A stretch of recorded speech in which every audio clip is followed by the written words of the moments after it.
জোনাকি ব্লেড দিয়ে নিজের হাতে ইচ্ছে মতো পোজ দিচ্ছে। একটু আগে জোনাকির বড় বোন ঝুমা আর মা মুশরিফা জোনাকিকে বেত দিয়ে আর হাত পাখা দিয়ে মেরেছে। জোনাকিকে যখন মেরেছে, জোনাকি মুখ দিয়ে একটা টু শব্দ বের করেনি। মার খেয়ে নিজেই রুমে এসে দরজা বন্ধ করে ব্লেড দিয়ে হাতে পোজ দিল। ঝরঝর করে ফ্লোরে রক্ত পড়ছে তার। জোনাকি একটা বক্স থেকে তার পুরনো সিমটা বের করলো। সিমটা হাতে নিয়ে ভাবছে সিমটা চালু করবে নাকি করবে না। তবুও সিমটা কোনো রকম মোবাইলে ঢুকালো। মোবাইলে ঢুকানোর পর মোবাইলটা চালু করলো। চালু করা মাত্র মেসেজ আসতে থাকলো। মেসেজগুলো দেখে জোনাকি অনেকটা অবাক হয়ে গেল, কারণ এই 3 মাসে আদনান তাকে অনেকগুলো মেসেজ করেছে। জোনাকি একটার পর একটা মেসেজ পড়তে থাকলো। মেসেজগুলো পড়ে জোনাকি যা বুঝলো, আজ 3 মাস থেকেই আদনান মেসেজ করেই যাচ্ছে। শেষ মেসেজটা দেখে জোনাকি কেঁদে ফেলল। জোনাকি, আজ 3 মাস তোমাকে দেখাতে দূরে থাক, তোমার ভয়েসটা শুনলাম না আমি। আচ্ছা, সত্যি কি আমাকে তুমি ভুলে গেছো? জোনাকি ফোনটা বুকে জড়িয়ে আরও কাঁদতে লাগলো। এই কান্নার কোনো শব্দ নেই, আছে শুধু না পাওয়ার বেদনা। আমি তোমাকে ভুলে যাইনি আদনান। আমি যে তোমাকে খুব মিস করি। তোমাকে যে আমার লাগবে আদনান। দেখো না, আজকে আমার আপু আর মা দুজনে মেরেছে। জোনাকি এবার ফ্লোরের দিকে তাকালো। টপ টপ করে রক্ত পড়ে সেই জায়গাটা ভিজে গেছে। এবার নিজেই নিজের ওড়না দিয়ে হাতটা বাঁধলো, বা হাত দিয়ে চোখের পানি মুছলো। কোনো রকম উঠে ফ্লোরটা পরিষ্কার করলো। এরকম কতবার যে জোনাকি তার হাত কেটেছে তা আর বলতে হয়। একটু পর জোনাকির ফোনটা বেজে উঠল। জোনাকি যা মনে করেছে সেটাই। আসলে ফোন করেছে আদনান। তার মানে আদনান নিয়ম করে তাকে প্রতিদিন ফোন করে এখনো। আদনানের মতো ভালো ছেলে হয় না। জোনাকিকে যেমন ভালোবাসে ঠিক তেমনই জোনাকিকে সম্মান করে তার কথা শোনে। ফোনটা বেজেই চলেছে। একটার পর একটা ফোন করেই চলেছে আদনান। হঠাৎ আর ফোন এলো না। জোনাকি জানে এবার আদনান তাকে মেসেজ করবে ফোনটা রিসিভ করার জন্য। ঠিক তাই হলো। আদনান মেসেজ করেছে। জোনাকি মুচকি হাসলো। আবারও ফোন আসলো। তোমার ফোন রিসিভ করতে এত সময় লাগে জোনাকি? সে কখন থেকে ফোন করেই যাচ্ছে। আচ্ছা, তুমি এরকম কেন জোনাকি? জোনাকি শুধু আদনানের কথাগুলোই শুনলো, কোনো কথাই বলল না। আদনানকে বা তার এখন কি বলার আছে? আদনান অপেক্ষা করেছে কখন একটা কথা বলে জোনাকি। জোনাকি একটা কথা এই মুহূর্তে শোনার জন্য আদনানের জীবনটা বের হয়ে যাচ্ছে। কি হলো, চুপ করেই থাকবে এভাবে? কেন বলো তো? বিশ্বাস করো, এই মুহূর্তে তোমার একটা কথা শোনার জন্য আমার ভেতরটা ফেটে যাচ্ছে। জোনাকি এবার অনেক বড় দীর্ঘশ্বাস ছাড়ল। সেটা ফোনের অপর প্রান্ত থেকে অনুভব করলো আদনান। জোনাকি নিজেকে অনেকটা সামলে নিল। আমি তো ঘুমিয়েছিলাম, তাই ফোনটা রিসিভ করতে পারি নাই। জোনাকি, আবার মিথ্যা কথা বলতেছে আমাকে। আমি তো সন্ধ্যার পর থেকে সময় করে ফোন দিতেছে, আর ফোন বন্ধ। সিম তো বন্ধ ছিল তোমার। চালু করলে আর ফোন ঢুকলো। তুমি এত সব কি করে জানো বলো তো? তোমাকে আমি মন থেকে অনুভব করি। তোমাকে আমি মনে প্রাণে চাই। তুমি আমার সেজন, যার কাছে আমার সব সুখ আছে। জোনাকি ফোন কেটে দিয়ে কান্না করতে লাগলো। আদনান এত সুন্দর গুছিয়ে এত সুন্দর করে কথা বলে, তার সাথে কথা না বলে থাকা যায় না। জোনাকি তো আদনানের এরকম কথার প্রেমেই আগে পড়েছিল। আদনান আবারও ফোনের ওপর ফোন করে যাচ্ছে। কি হলো, ফোন কাটলে যে?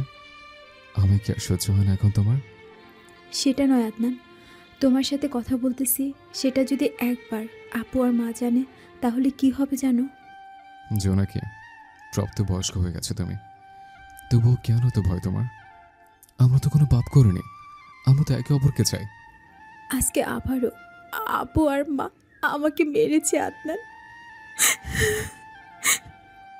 জোনাকি বলেই কেঁদে দিল। তাও ফুপিয়ে কাঁদতেছে সে। তাহলে আজকেও হাত কেড়েছ, তাই না?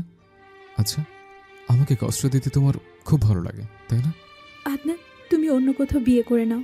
তোমার তো বিয়ের বয়স আর কম হলো না। তোমাকে তো কথা দিয়েছে, বাঁচলে তোমার সাথে বাঁচবো, না হলে সারা জীবন একা একা যেতে দেব। এরকম করে এখনও বলো কেন আদনান? তোমার কি সে আবেগের বয়স আছে বলো তো? আমার পরিবার কোনো দিনও তোমার সাথে আমার বিয়ে দিবে না আদনান। তাহলে তুমি বিয়ে করতেছো না কেন জোনাকি?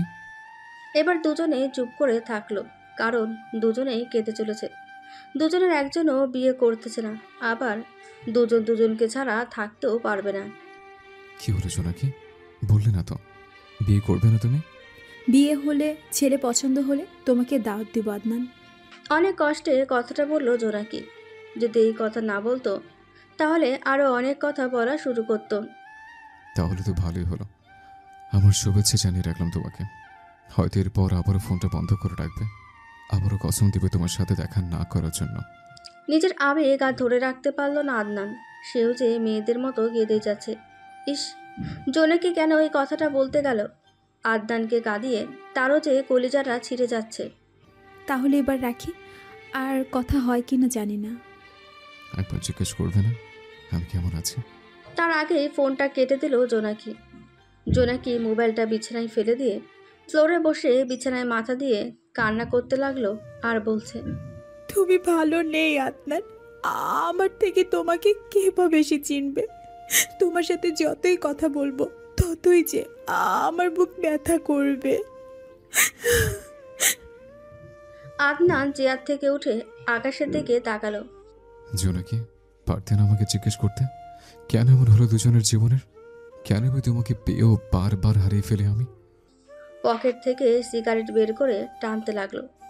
এই 3 মাস কথা হয়নি, তাতেই তো আদনান ভালো ছিল। আদনানের ঘরে আগেই ঢুকেছিল তার মা আর ছোট বোন শানু। এতক্ষণ দাঁড়িয়ে সব কথাই শুনেছে তারা। যখন আদনান আর জোনাকির প্রেম ছিল তখন শানু স্কুলে পড়তো, আর এখন শানুর বিয়ে হয়ে গেছে। নিজের ভাইকে এভাবে কাঁদতে দেখে শানু ওর মাকে জড়িয়ে ধরে কাঁদতে লাগলো। মা মেয়ের কান্নার শব্দ আদনানের কানে পৌঁছালো। আদনান বুঝে গেল যে জোনাকির সাথে কথা বলেছে সেটা তারা শুনেছে। তাই সে আর মাথা না ঘুরিয়ে সেখানে বলতে লাগলো, কি রে শানু, তুই তো জানিস মা অসুস্থ, তারপরও কেন মাকে কাঁদাচ্ছিস? তোর এমন অবস্থা দেখে কি করে চুপ করে থাকা যায়? আচ্ছা, তোরা দুইজন এমন কেন? যখন দুইজন দুজনকে ছেড়ে থাকতে পারবি না তাহলে পালিয়ে গিয়ে বিয়ে করিস না কেন? আদনান এবার ঘুরে দাঁড়ালো। সবার চোখেই পানি। আদনান মায়ের সামনে সিগারেট টেনে ফেলে দিল। আদনানের মা শাইলা খাতুন আঁচলটা মুখে দিয়ে আরও কাঁদতে থাকলো। তার ছেলে যে এমন ছিল না, সবসময় মুখে হাসি লেগে থাকতো। পুরো বাড়ি যে মাথায় তুলে রাখতো সে। মা, তুমি কি এভাবে কান্না করবে? তুমি তো অসুস্থ, তাহলে কেন কাঁদো? দেখো, তোমার কান্না করা দেখেও শানু যে কাঁদছে। নিজের ছেলে শান্তিতে থাকবে না, আর মা হয়ে আমি কেমন করে শান্ত থাকি? তোর বয়সী সবাই বিয়ে করে সন্তানের বাবা হয়েছে, তাদের ছেলে মেয়ে স্কুলে পড়ে, আর আমার ছেলে কিনা এখন দেবদাসের মতো থাকে। কি করবো মা, তুমি তো সব জানো। বাদ দাও না আমার কথা। আচ্ছা, আমি বাদ দিলে কি তুইও বাদ দিতে পারবি সব কিছু? কেন এমন কথা বলো তুমি মা? তাহলে তুই বা কেন বলিস? চোখের সামনে ছেলে কাঁদবে, ছটফট করবে, আর মা হয়ে চুপ থাকবো আমি? এখন বা আর কি বলবে আদনান তার মাকে? কোনো রকম শার্টের হাতা দিয়ে চোখের পানি মুছে নিল। তারপর মাকে একবার জড়িয়ে ধরল। আসলে সন্তানদের শান্তি তো ওই মায়ের বুক। ছোট থেকে সন্তানকে মা কোলে বুকে করে বড় করে। শায়লা খাতুনও ছেলের মাথায় হাত বুলিয়ে দেয়। শানুও তাদের দুজনকে জড়িয়ে ধরে। মা, তোমরা ঘরে যাও, নতুন জামাই এসছে, তাকে দেখমত করো। আমি ঘুমাতে গেলাম, কালকে সকালে আবার অফিস যেতে হবে। শানু তো আছে, আর তোর আব্বা এখনো আসে নাই। আজ দোকান বন্ধ করতে এত সময় কেন নিতেছ আব্বা? কি জানি, হয়তো কাস্টমারের চাপ বেশি। আমি ঘরে গেলাম মা, তোমরা যাও। আদনান নিজের ঘরে চলে গেল। তখনও শায়লা আর শানু সেখানে দাঁড়িয়ে আছে। বলা মুশকিল আদনান আবার কি না কি করে। অনেকক্ষণ থাকার পর তারা চলে গেল। আদনানের বাড়ি গ্রামে। সে শহরে একটা বেসরকারি প্রতিষ্ঠানে চাকরি করে। প্রতিদিন সে বাড়ি থেকে যাতায়াত করে। আর ঢাকা শহরে জোনাকি আদনান যেখানে থাকে সেই শহর থেকে ঢাকা শহর 300 কিমি দূরে। শায়লা আর শানু নিজেদের ঘরে চলে গেল। তাদের বাড়িটা চতুর্ভুজ, আর ঘরের চারদিক দিয়ে বারান্দা। সেই বারান্দা আবার চারদিক দিয়ে ঘেরা। প্রত্যেকটা ঘরের বারান্দায় বসার চেয়ার টেবিল আছে। শানু এবার উঠে তার মায়ের কাছে গেল। মা, জোনাকি ভাবি কি এই 3 মাসে আর একবারও আসে নাই বাড়িতে? আসলে কি আর তোর ভাইকে এভাবে থাকতে দিত? তোর ভাইয়ের দিকে দেখেও কি তুই বুঝলি না? আসলে কি সমস্যা জোনাকি ভাবির বোনের, যার কারণে তাদের এক হতে দিচ্ছে না? সেটা তো তোর ভাই আর জোনাকি জানে। জোনাকিটা বাড়িতে আসলে মনে হয় এই বাড়িটাতে নতুন প্রাণ আসে। মা, তুমি একবার গিয়ে কথা বলো না তাদের পরিবারের সাথে। তোর কি মনে হয় আমি যাই নাই, তোর আব্বা যায় নাই? কিন্তু ওর বোন এই সম্পর্ক মানতে নারাজ। আচ্ছা মা, তাহলে কি ভাইয়াকে এইভাবেই থাকতে হবে বাকিটা জীবন? সেটা আমি কি করে বলি? আমারও তো বয়স হচ্ছে, তোর আব্বারও বয়স হলো। কালকে তোর আব্বা বলতেছে সবাই নাতে নাতে নিয়ে খেলে, হাসি খুশি থাকে। আব্বা তো ঠিক কথাই বলেছে মা। এবার কিছু তো করো মা, এইভাবে আর কতদিন? তোমার জামাইয়ের একটা মেয়ে দেখেছে। তোর ভাই কি রাজি হবে? এর আগেও তো আমরা বলেছি তাকে। তোর ভাই তো জোনাকি ছাড়া কিছু বোঝে না। মা, এত টেনশন নিও না তো, আব্বা ফিরুক। আর তোমার জামাই তো আছে, কালকে এ বিষয়ে তার সাথে আমরা কথা বলবো। আমি মা হয়ে নিজের সন্তানের এরকম করুণ অবস্থা চোখের সামনে সহ্য করতে পারতেছি না। আমার ছেলেটা তো এরকম ছিল না। আল্লাহ সবার জন্য সুখ রাখলো, আর আমার ছেলের বেলায় এরকম কেন? আল্লাহ সব কিছুর পরীক্ষা নিচ্ছে মা, কিন্তু মা আজকে খেয়াল করে দেখেছো তোমার ছেলে তোমার সামনেই সিগারেট টান দিল? নিশ্চয়ই জোনাকির মোবাইলে এমন কিছু বলেছে, তার কারণে এরকম করেছে। মা, আমি ঘরে গেলাম, তোমার জামাই আবার একাই আছে, আব্বা ফিরলে কথা বলিও। পরের দিন সকালে নাস্তা করে অফিসের উদ্দেশ্যে বের হয়ে গেল আদনান। সকালে অবশ্য বলতে চেয়েছিল, কিন্তু শায়লা খাতুন আর শানু ব্যাপারটা চেপে যায়। সন্ধ্যায় যখন বাড়ি ফিরবে তখন না হয় বলা যাবে। একটু দেরিতে জোনাকির ঘুম ভাঙে। শরীরটা তার একেবারে নিস্তেজ হয়ে গেছে। রাতে মা বোন মেরেছে, তার উপর নিজেই হাত কেটে রক্ত বের করেছে, তার উপর রাতে অভিমান করে খায়ও নি। মোবাইলে চোখ বুলে দেখে অফিসের সময় তার শেষ হয়ে গেছে। জোনাকি কানাডিয়ান একটা এনজিওতে চাকরি করে বড় পদে, বেতন মোটামুটি অনেক ভালো, নিজের একটা অবস্থান করে ফেলেছে। ওই যে পরিবারের বাধ্য মেয়ে, তাদের উপরে কথা বলে না, সবার মতামত নিয়ে সে সব কাজ করতে চায়। কোনো রকম বিছানা থেকে উঠে ফ্রেশ হয়ে নিল, তারপর অফিসের পোশাক পরে নিল। রুম থেকে বেরিয়ে এসে দেখে বোন ঝুমা মা মোশরেফা বসে নাস্তা করছে। জোনাকিও গিয়ে চেয়ার টেনে বসে নাস্তা করতে লাগলো, কারণ সংসারটা তার টাকা দিয়ে চলে, সে আর কেন খাবে না? তা বলি কি, তোর কি কাণ্ড জ্ঞান বলতে কিচ্ছু নেই? তোর যে অফিসের সময় শেষ হলো, অফিস যাবি কখন? সেটা নিয়ে কাউকে ভাবতে হবে না। তা কেন ভাবতে হবে না? আমি কি তোর বোন নই? যদি মায়ের পেটে বোন মনে করতে, তাহলে সময় মতো ডেকে দিতে, আর স্বার্থপরের মতো একা একা বসে গিলতে না। জোনাকির এরকম কথা শুনে চোখ বড় বড় করে তাকালো ঝুমা। মা মোশরেফা যখন কিছু বলতে যাবে তখন হাত তুলে মাকে আটকালো ঝুমা। না, তোকে কি আর মায়ের পেটের বোন মনে করি আমি? তুই তো সৎ বোন, রাস্তায় কুড়িয়ে পেয়েছি কি না? আমি তো তোকে সৎ বোনের মতো কোলে পিঠে মানুষ করিয়েছি, পড়াশোনা করিয়েছি। তোকে সৎ বোন মনে করি বলেই তো নিজে কোনো সন্তান নেই নাই। আমাকে কি ভাবো আর না ভাবো, এখন তোমার ব্যবহারে সেটা ফুটে ওঠে। এখন বড় বোনের দোষ হলো, তাই না? কাল রাতে তো এমনি এমনি আর মারি নাই। বড় বোনের চোখের ওপর চোখ রাঙিয়ে কথা বলিস, আবার ওই গুন্ডা ছেলেটার জন্য বিয়ে করিস না। এখন তো বুড়ি হয়ে গেছিস, তা শুনি তোকে কে বিয়ে করবে? জোনাকি ভাবলো এখন আর কোনো কথার উত্তর দেওয়া যাবে না। যদি কথার উত্তর দেয় তো আরও নানান কথা বলবে, আর সকাল সকাল আবারও ঝগড়া লেগে যাবে। দেখেছো মা, তোমার মেয়ে কীরকম এত কথা বলার পরও কোনো উত্তর দেয় না? তোমার মেয়ের কাছে ওই বেয়াদব ছেলেটা বড়, আমরা তো কিছুই না। ছোট থেকে কোলে পিঠে মানুষ করে এখন তার কথা শোনা লাগে আমাদের। জোনাকি নাস্তা সেরে ভ্যানিটি ব্যাগ থেকে টাকা বের করে দিয়ে চলে গেল। জোনাকি পারত বড় বোন ঝুমা আর মা মোশরেফার কথার উত্তর দিতে, ওই যে বলতে গেলে লঙ্কা কাণ্ড বেঁধে যাবে, তাই কোনো কিছু না বলে কোনো রকম মায়ের আঁচলে মুখ মুছে বাসা থেকে বের হয়ে অফিসে চলে গেল। আদনান অফিসে এসেই অফিসের কাজে মন দিল। আদনান এত ভালো করে কাজ করে, কিন্তু ইদানিং তার উপর তার বস অনেক বিরক্ত। আদনান অবশ্য এটার কারণ জানে, সেটা হলো চুলদাড়ি বড় হয়েছে, দেখতে পাগলদের মতো লাগে তাকে। আজকেও তার বস তাকে ডেকে এই বিষয়ে অনেক কথা শুনিয়েছে। আদনানের এসবে কিছুই যায় আসে না। আদনান অফিস থেকে বের হলো, বাইরে এসে একটা সিগারেট ধরালো। এমন সময় তার কলিগ মাসুম তার কাছে আসলো। কি আদনান ভাই, আজকেও বস তাহলে অফিস আসতে আসতে কথা শোনালো? 3 মাস আগেও তো আপনি ঠিক ছিলেন, তাহলে ইদানিং এমন কেন হলেন? বুঝলাম চুলদাড়ি রাখবেন, কিন্তু এসব তো সাইজ করা যায়, তাই না? মাসুম, তুমি সব বুঝবে না। আর বসের কথা আমি কিছু মনে করি না। যার মনে সুখ নেই, শান্তি নেই, সে কি করে ঠিক থাকবে? আদনান ভাই, আপনার কাছ থেকে যতটুকু শুনেছি জেনেছি, তাতে বলি কি আপনি বিয়ে করে নেন। যার জন্য এমন পাগল সেজে আছেন, সে কি দেখতেছে?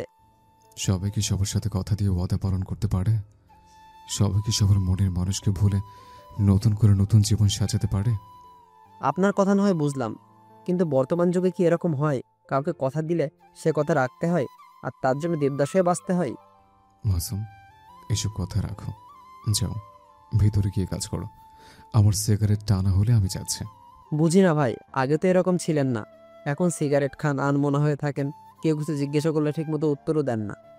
ভাই মনে কিছু নিয়েন না, ছোট ভাই হিসেবে বলি, বয়সটা তো অনেক হলো, এবার একটু নিজের কথা ভাবেন, ভবিষ্যতের কথা ভাবেন। আদনান মাসুমের কথা শুনে দাঁত বের না করেই মুচকে একটা হাসি দিল। হয়তো মাসুম ঠিক কথাই বলেছে, কিন্তু সে যে জোনাকিকে ছাড়া কিছুই মাথায় আনতে পারে না। মাসুম মনে মনে ভাবে, আদনানকে কি সে কোনো জোকস বলল নাকি, যার কারণে এরকম করে মুচকি হাসছে। মাসুম আদনানের উত্তরের অপেক্ষায় থাকলো, কিন্তু আদনানের সিগারেট টানা শেষ হলেই অফিসের ভেতরে ঢুকে কাজে মনোযোগ দিল। জোনাকি যেহেতু উচ্চ পদে চাকরি করে, সেহেতু তাকে কোনো জবাবদিহি করতে হয় না। জোনাকি তার জায়গায় গিয়ে চেয়ারে বসে চোখ বন্ধ করলো। চোখ বন্ধ করার সাথে সাথে এখন থেকে 10 বছর আগের কথা মনে পড়ে গেল। তখন সে একটা পাবলিক ভার্সিটিতে অ্যাকাউন্টিং নিয়ে পড়াশোনা করে 2য় বর্ষে। জোনাকির বাবা একটা মন্ত্রণালয়ের সচিব, তাদের টাকার কোনো অভাব নেই। জোনাকিদের গ্রুপের কিছু ছেলে মেয়ে ঠিক করে তারা এবার ভিয়েতনাম যাবে ট্যুরে, কারণ ভিয়েতনামের ভিসা দ্রুত মেলে, টাকাও কম লাগে, আর সেখানে দেখার মতো প্রাকৃতিক সৌন্দর্যের অনেক কিছুই আছে। তো জোনাকি, সবার তো ভিসার কাজ চলতেছে, তাহলে সবাই সবার বাসায় বলে দে। আমি আগে বলে দিয়েছি সুজন। এখন শৌফিক, সাথী, সুমি, মানিক, আদরি, হান্নান এরা বললেই হলো। এদের কেউ বলছি, আর সবাই সব প্রস্তুতি নিতেছে। এখন ভিসা হাতে পেলেই হলো আমাদের, বুঝলি? তাও কতদিন লাগতে পারে সেটা বলো না। তাও 3-4 দিন লাগতে পারে। আজ থেকে তো ভার্সিটি বন্ধ, তাই আমরা আমাদের ফেসবুক গ্রুপে সবাই যোগাযোগ করব।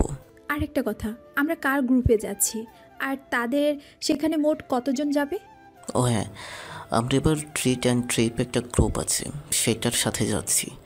মোটামুটি হবে প্রায় 20 জনের মতো। সবাই কি আমাদের মতো স্টুডেন্ট নাকি কাপলও আছে? সেটা তো জানি না, তবে যেদিন যাব সেদিন জানতে পারবো। তাহলে উঠি রে। তাহলে 4 দিন পর বিমানবন্দরে সরাসরি সবার সাথে দেখা হচ্ছে। জোনাকি তার বাসায় গেল। বাসায় জোনাকির ছোট ভাই আছে, মা বাবা আছে, তাদেরকে সে জানালো। জোনাকি সবার আদরের, তাই তার বাবা মা না করলো না, কিন্তু বাদ সাজলো তার ছোট ভাই বকুল। আপু, আমিও তোর সাথে যাব, আমারও তো স্কুল বন্ধ আছে। না, তোমার যাওয়া হবে না, তোমার প্রাইভেট কোচিং আছে, তাছাড়া সামনে তোমার পরীক্ষা আছে, বুঝলে? আব্বু, আমি গেলে কি হয়? আব্বুর সাথে সাথে থাকবো তো। তোমার আব্বু মানা করলো না? এত কথা বলো কেন? কিছুদিন আগে না আমরা সবাই কক্সবাজার থেকে ঘুরে আসলাম? ভাইটা বুঝি মন খারাপ করলো? শোনো, আমরা যারা যাচ্ছি সবাই সিনিয়র, তুই তো ছোট, এরপর কোথাও গেলে তোকে সাথে নিব। ঠিক আছে, কিন্তু আসার সময় আমার জন্য কিন্তু ভিয়েতনাম থেকে ভালো ভালো জিনিস আনবে, ঠিক আছে? সবাই বকুলকে বোঝালো, সবাই চায় বকুল ভালো করে পড়াশোনা করে ডাক্তার হোক। জোনাকি এর আগে পরিবারের সাথে কক্সবাজার যেতে পারেনি বলে তো তার জন্য জোনাকিকে অনুমতি দিয়েছে। তাছাড়া পরিবারের সবাই জোনাকিকে বিশ্বাস করে। জোনাকির বাবা যেহেতু সচিব, সেখানে তাদের টাকার সমস্যা নেই।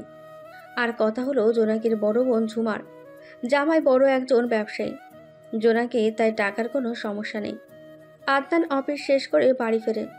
ছোট বোন শানু আদনানকে টাওয়াল এগিয়ে দেয়। মা শায়লা খাতুন খাবার টেবিলে দেয়।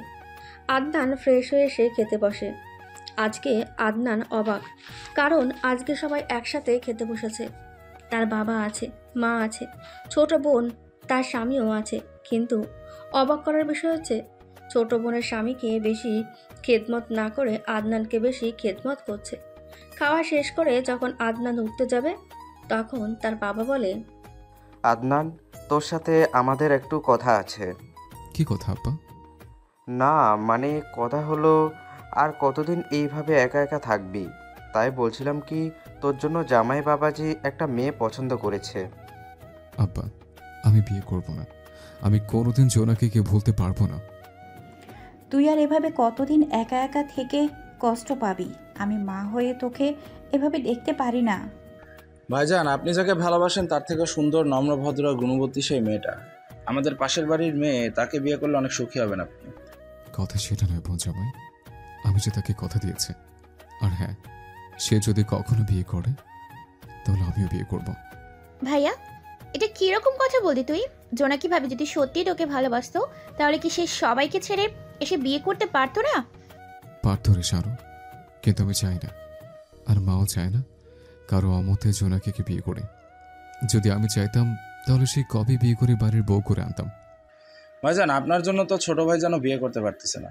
পড়াশোনা শেষ করে সিঙ্গাপুরে চাকরি করতেছে। আমি তো ছোটকে বিয়ে করতে মানা করি না বোন জামাই। এবার আদনানের কথার জবাব দিল এর বাবা। আদনান, সেটা কথা নয়। তোর আগে যদি তোর ছোট ভাই বিয়ে করে, তাহলে এই এলাকার মানুষের কথা কি কানে নিতে পারবি? আব্বা, আমাকে নিয়ে তোমাদের কারো ভাবতে হবে না। সত্যি যদি জোনাকি অন্য কোথাও বিয়ে করে, তাহলে আমিও তারপর বিয়ে করব। এখন আর আমাকে এসব কথা বলো না। আদনানের কথা শুনে এবার যেন শায়লা তেতে উঠলেন। কেন বলবো না শুনি? এরকম ভালো মেয়ে কি কখনো পাবো? আর জোনাকি বিয়ে করবে না করবে তা কি জানতে পারবো? জোনাকি কি আমাদের সাথে কারো যোগাযোগ করে? মা, কি শুরু করলে তোমরা? দয়া করে বিয়ে বিয়ে করো না তো। এবার আদনানের বাবা একটু মুখটা দুঃখী দুঃখী করে বলেন, আমি তোর বাবা হই আদনান। আমার কি ইচ্ছে করে না নাতি নাতনি নিয়ে খেলা করতে? আমার কি ইচ্ছে করে না পরিবারের সবার সাথে বাকি জীবনটা হাসি খুশিভাবে কাটিয়ে দিই? আদনান বা কি বলবে? আর এই রকম কথা এখন আর নতুন নয়, এখন প্রায় সময় এই কথাগুলো শুনতে হয়। কিন্তু আদনানের দেহ মন জুড়ে যে শুধু জোনাকি। সবার দিকে তাকালো আদনান। সবাই কীরকম করুণ দৃষ্টিতে আদনানের দিকে তাকিয়ে আছে। সবাই আদনানের মুখ থেকে হ্যাঁবাচক শব্দটা শুনতে চায়। আদনান আর সবার দিকে তাকিয়ে থাকতে পারল না, মাথাটা নিচু করে নিজের রুমে চলে গেল। খাবার টেবিল থেকে সবাই আদনানকে ডাকলো, কিন্তু আদনান তা কর্ণপাত করল না। নিজের ঘরে গিয়ে সিগারেট জ্বালিয়ে জানালার কাছে দাঁড়ালো। আজকে জ্যোৎস্না রাত, চাঁদটাও কত সুন্দর জ্যোৎস্না ছড়াচ্ছে, কিন্তু আদনানের জীবনটা এখন ঘোর অন্ধকারের মাঝে আছে। আকাশের দিকে তাকিয়ে থাকতে থাকতে অতীতের ভাবনায় ডুবে গেল। বন্ধুরা তাকে চেপে ধরেছে, এবার তাদের সাথে আদনানকে ভিয়েতনাম যেতেই হবে। বন্ধুদের জোরাজোরিতে এবার আর না করতে পারল না। রাজি হয়ে গেল আদনান। আর 2 দিন পর তারা ঢাকায় যাবে, সেখান থেকে সরাসরি ভিয়েতনামের বিমানে। তোরা যে আমাকে না বলে আমার ভিসা পাসপোর্ট করলি, তা আমায় কি বলেছিস? আর এত টাকা তোরা কেন দিলে? আমি দিতে পারতাম না? তুই অবশ্যই দিতে পারতি, রাজুও বলছিল, কিন্তু তোর উপর বিশ্বাস কর, তাই আমরা সবাই এক হয়ে সব করেছি। শরীফ ঠিক কথাই বলেছে আদনান। তাছাড়া প্রতিবার তুই কিন্তু আমাদেরকে কথা দেওয়ার পর হারিয়ে যাস। ঠিক আছে, এবার আর হারাবো না। 2 দিন পর ঠিক তোদের সাথে যাব, ঠিক আছে? এবার যদি না আসিস তাহলে তোর বাড়ি থেকে তুলে নিয়ে আসবো আমি। আদনান বাড়ি এসে তার বাবা মায়ের কাছে থেকে অনুমতি নেয়। ছেলে মেয়ের জন্য তো তার বাবার এত সম্পত্তি, তাই ছেলের খুশির জন্য হ্যাঁ বলে দেয় তারা। আদনানও ফোন করে তার বন্ধুদেরকে বলে দেয়। ঠিক 2 দিন পর আদনান বন্ধুদের সাথে ঢাকায় যায়। তারাও ট্রিপ গ্রুপের সাথে যাবে। তারা ঢাকায় 1 দিন থাকে। পরের দিন দুপুরে তাদের ফ্লাইট। পরের দিন প্রায় 20 জনের একটা গ্রুপ হয়। সবার হাতে হাতে পাসপোর্ট দেওয়া হয়। ট্রিপ গ্রুপের প্রধান অ্যাডমিন এয়ারপোর্টে গ্রুপ ভাগ করে দেয়, সেটাও 2 জনের করে। 2 জন করে একসাথে থেকে সব জায়গায় ঘুরবে, একে অপরকে সাহায্য করবে। আর একটা গ্রুপ করে দেয় হোটেলে থাকার জন্য, 4 জন করে। যারা ব্যাচেলার ছেলে মেয়ে তাদেরকে ছেলেদের সাথে, আর যারা মেয়ে তাদেরকে মেয়েদের সাথে, আর যারা বিবাহিত কাপল তাদের দুজন করে। সবাই খুব খুশি হয় এই প্রস্তাবে। তখন সেখানে জোনাকি গ্রুপের অ্যাডমিনকে বলে, এখন ঘোরার জন্য যে দুজন করে হব তা কি নিজেরা চয়েস করে নেব? না না, সেটা হবে না। এই পটে কিছু নাম্বার আছে, ওই পটেও কিছু নাম্বার আছে, দুই পটেই একই রকম নাম্বার আছে। যারা ঢাকার ভিতরের লোক তারা পট 1 থেকে একটা করে চিরকুট তুলবে, আর যারা ঢাকার বাইরের তারা পট 2 থেকে চিরকুট তুলবে। যার নাম্বারের সাথে যার নাম্বার মিলবে তারা ভিয়েতনাম গিয়ে জোড়া হয়ে ঘুরবে। কিন্তু এতে লাভ কি? আর ছেলের সাথে যদি মেয়েদের উঠে, তাছাড়া যারা বিবাহিত তারাও কি পর থেকে চিরকুট তুলবে? লাভ বলতে ঢাকার বাইরের যারা, তারা তো শহর সম্পর্কে, জায়গা সম্পর্কে অতটাও জানে না। তাই হোক ছেলে মেয়ে জোড়া, সমস্যা কি? সবাই তো একসাথে থাকবো। যারা বিবাহিত তাদের পর থেকে চিরকুট তুলতে হবে না। গ্রুপের অ্যাডমিনের কথাটা আদনানের গায়ে লাগলো। শহরের মানুষ চালাক হয়, আর গ্রামের মানুষ বা শহরের বাইরে যারা তারা কি কিছুই জানে না? তাই আদনান অ্যাডমিনকে জিজ্ঞেস করলো, অ্যাডমিন ভাইজান, এটা কোনো কথা বললেন আপনি? আমরা ঢাকা শহরে নই বলে এইভাবে অপমান করতে পারলেন? ভাই ভুল বুঝবেন না, এটা সবার ভালোর জন্য বললাম। কারণ বিদেশ যাওয়ার পর অনেকেই অনেক অঘটন ঘটিয়ে ফেলে। তাই যারা ঢাকার তারা কিন্তু বাকিদের সাহায্য করতে পারে, বুঝলেন? আর তাছাড়া ভিয়েতনাম চলেন, তখন বুঝবেন। পর থেকে এক এক করে সবাই একটা করে চিরকুট তুলল। আদনানের নাম্বারের সাথে জোনাকি, শরীফের সাথে সাথী, রাজুর সাথে সুমি এবং বাকি অন্যদের সাথে অন্যরা। রুম শেয়ারের ক্ষেত্রে আদনান, রাজু, শরীফ এবং সৌভিক, জোনাকির সাথে সুমি এবং আদরি। বাকি যারা বিবাহিত তারা জোড়ায় জোড়ায়, বাকি ব্যাচেলার ছেলেমেয়েরা একসাথে। জোনাকি এবার আদনানের দিকে তাকালো। জোনাকির মোটেও পছন্দ হলো না আদনানকে। মনে মনে অ্যাডমিনকে গালি দিতে লাগলো, শালা নিজের বউ সহ থাকবে, আর আমার কপালে কি একটা খ্যাত ছেলে জুটলো। দেখতে মাশাল্লাহ, কিন্তু এর চরিত্র মোটেও মনে হয় ভালো হবে না। আদনান একবার জোনাকির দিকে তাকালো। বাহ, ভারী মিষ্টি মেয়ে তো। লম্বা চিকন চুলগুলোও লম্বা, চোখ দুটো টানা টানা হরিণীর মতন, গালে টোল পড়ে, আর একটা দাঁত বেরোনো। তবুও আদনানের কাছে অপরূপ সুন্দরী মনে হচ্ছে জোনাকিকে। আদনান জোনাকিকে দেখে মনে মনে ভাবে, যাই হোক, অন্তত এই লুচ্ছে বন্ধুদের চেয়ে একটা সুন্দর মেয়ে তো আমার সঙ্গী হলো। বাহ, কি সুন্দর তার চাহনি। আবার বিড়বিড় করে কি যেন বলতেছে। সবাই সবার সাথে পরিচিত হচ্ছে, কিন্তু জোনাকি আর আদনান পরিচিত হলো না। আদনান অবশ্য এগিয়ে গিয়েছিল, কিন্তু জোনাকি আগ্রহ দেখায়নি। এবার অ্যাডমিন দু হাতে তালি দিয়ে সবার মনোযোগ তার দিকে করলো। সবাই সবার পাসপোর্ট পেয়ে গেছেন তো, তাই না? এবার এয়ারপোর্টের সব কাজ ছেড়ে বিমানে ওঠার জন্য প্রস্তুতি নেন। সবার টিকিট আমার কাছে আছে। এখনকার সব কাজ শেষ হোক, বিমানে ওঠার আগেই সবাই টিকিট আর সিট কোনটা সেটা বিমানে উঠলে জানতে পারবেন। সবাই ব্যাগ লাগেজ চেক করার জন্য দিল। সিকিউরিটিকে সবাই পাসপোর্ট শো করলো। সব কিছু চেক হয়ে গেলে ট্রিপ অ্যান্ড প্রিপেড অ্যাডমিন সবাইকে টিকিট দিয়ে দিল। সবাই টিকিট নিয়ে যে যার মতন বিমানে উঠতে লাগলো। বিমানে উঠে শুরু হলো আসল সমস্যা। সেটা হলো জোনাকির এবং আদনানের সিট একসাথে, মানে পাশাপাশি। জোনাকি একটু বিরক্ত হলো বটে, আসলে সে চায় না আদনান তার পাশে বসুক। জোনাকি তার কাঁধ ব্যাগটা রেখে গ্রুপের অ্যাডমিনের কাছে গেল। আপনি দয়া করে আমার পাশের ছেলেটাকে অন্য কারোর সাথে বসিয়ে আর একজনকে আমার পাশে দিন। কেন, সে কি কোনো সমস্যা বা বাজে ব্যবহার করছে আপনার সাথে? না, এমন কিছুই করে নাই, কিন্তু তাকে প্লিজ অন্য সিটে বসিয়ে আর একজনকে আমার পাশে দিন। দেখেন, সবাই যে যার মতো সিটে বসেছে, মনে তো হচ্ছে না কেউ সিট ছাড়বে। আচ্ছা, যখন বলছেন আমি বলে দেখি। গ্রুপের অ্যাডমিন কম বেশি সবাইকে বলল, কিন্তু কেউ কারো সিট ছাড়তে চাচ্ছে না। জোনাকি অবশ্য দাঁড়িয়ে সব দেখেছে। অ্যাডমিন কোনো কিছু বলার আগেই সে তার সিটে বসলো, একেবারে জানালার পাশে। জোনাকির সিট, তার পাশে আদনান। এবার পাইলট মাইকে অ্যানাউন্সমেন্ট করলো, বিমান ছাড়বে, আর সবাই যে যার সিট বেল্ট যেন বাঁধে। কিন্তু আদনান সিট বেল্ট বাঁধতে পারছে না। তাই আদনান জোনাকিকে, আপনি একটু সিট বেল্টে বেঁধে দিবেন? আপনি দেখি খুব খারাপ, একটা মেয়েকে দিয়ে আপনি। থাক, আপনাকে আর করতে হবে না। আদনানও আর আগ বাড়িয়ে কথা বলো না।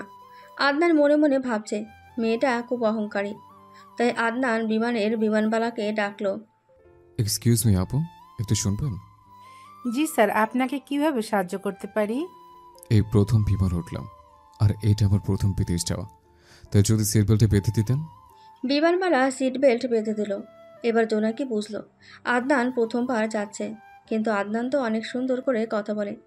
সিট বেল্ট বেঁধে দেওয়া হলে বিমানবালা আদনানকে বলল, স্যার আপনি কি কোনো ড্রিঙ্কস বা খাবার খেতে চান? এটা আমাদের গ্রুপ থেকে দেওয়া হচ্ছে। না না স্যার, এটা বিমান থেকে একেবারে ফ্রি। ও তাই নাকি? অ্যালকোহল ছাড়া কোনো ড্রিঙ্ক থাকলে নিয়ে আসেন, আর দেশীয় খাবার থাকলে আনতে পারেন। আদনানের এইরকম কথা শুনে জোনাকি অবাক। বর্তমান যুগে এমনও ছেলে আছে?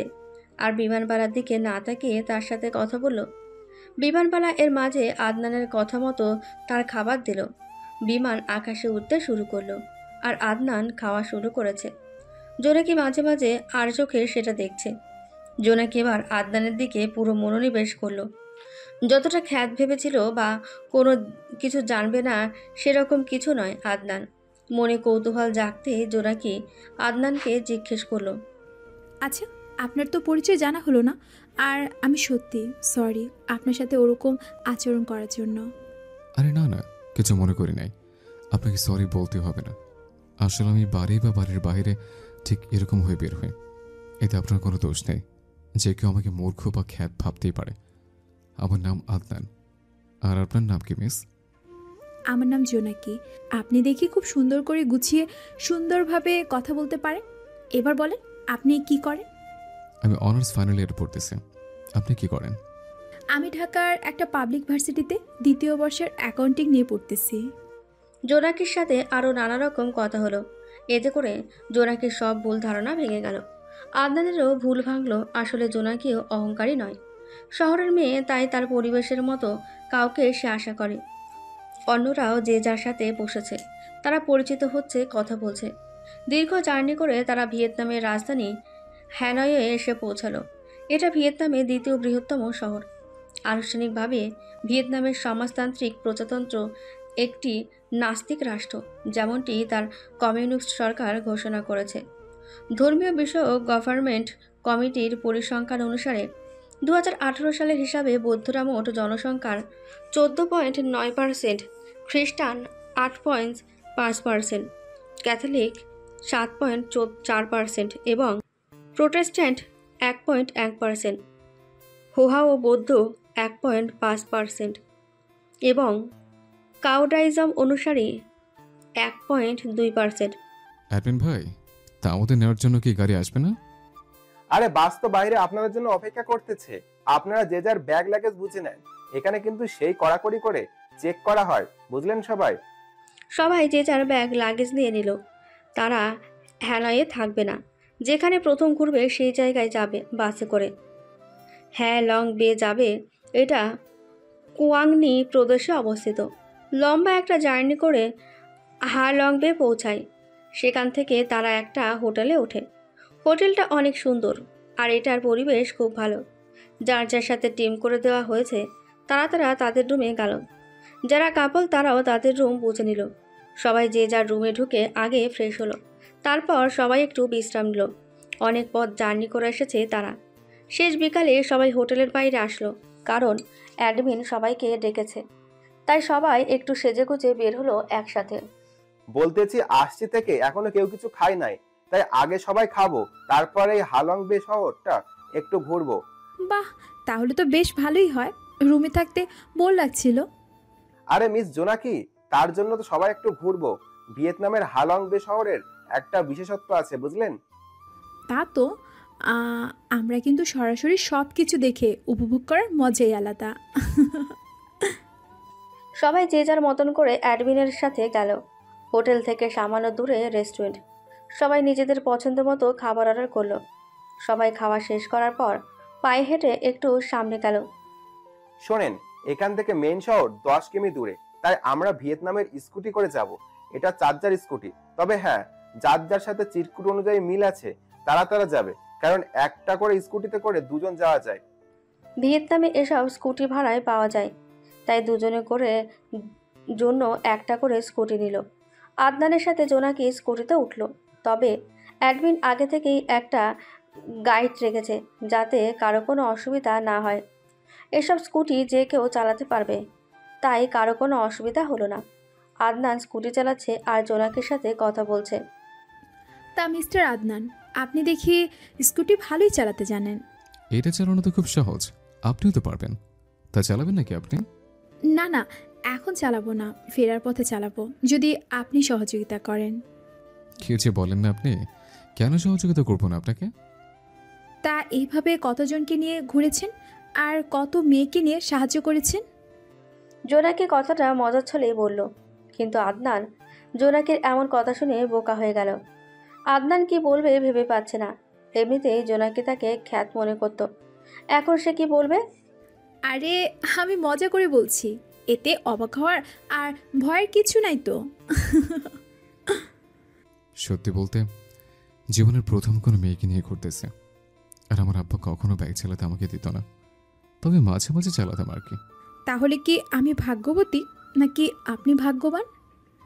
যেহেতু প্রথম কোনো মেয়েকে নিয়ে যাচ্ছে সেহেতু আমি ভাগ্যবান। আপনার বাবা কি জানতো নাকি আপনি বাইক চালালে মেয়ে নিয়ে ঘুরবেন? আরে না, সেটা নয়। কথা হচ্ছে আমার আব্বা বাইককে মোটরসাইকেল বলে, কারণ হলো অনেকে ভাব নিয়ে বাইক চালায়, অনেক স্পিড তোলে। একটা জিনিস বুঝলাম না, আপনি পড়াশোনা করেন তবুও কোনো মেয়ে কেন আপনার সাথে ঘুরে না? আরে সেটা নয়, অনেক মেয়ে বন্ধু আছে, আমার কিন্তু কখনো কাউকে বাইকে তোলা হয় নাই। বাহ, তাহলে তো আপনার গার্লফ্রেন্ডও আছে নিশ্চয়ই। তা কয়জনের সাথে আপনি প্রেম করেন? মেয়েদের এই একটাই সমস্যা, যখন শুনবে ছেলেদের বান্ধবী আছে অমনি ভেবে নেবে তারা প্রেম করে।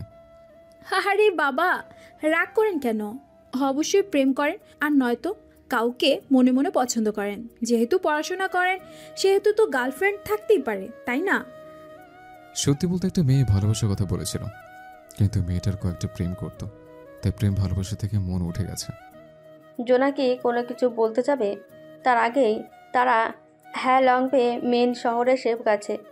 ইতিমধ্যে সূর্য ডুবে যাওয়া শুরু করেছে আর চারদিকে আঁধার নামা শুরু করেছে। আঁধার নামার আগে শহরে চারপাশে নানা রকম বাতি জ্বলে উঠল। রাত নামেনি, কিন্তু তার আগে শহরটা দেখতে খুব ভালো লাগছে। এত সুন্দর একটা শহর যা বলার বাইরে। হঠাৎ করে একদল কাপল আর সুমির সাথী সুজন এরা বলে উঠল, অ্যাডমিন ভাই, আমরা নিজেদের মতো করে শহরটা একটু ঘুরতে চাই।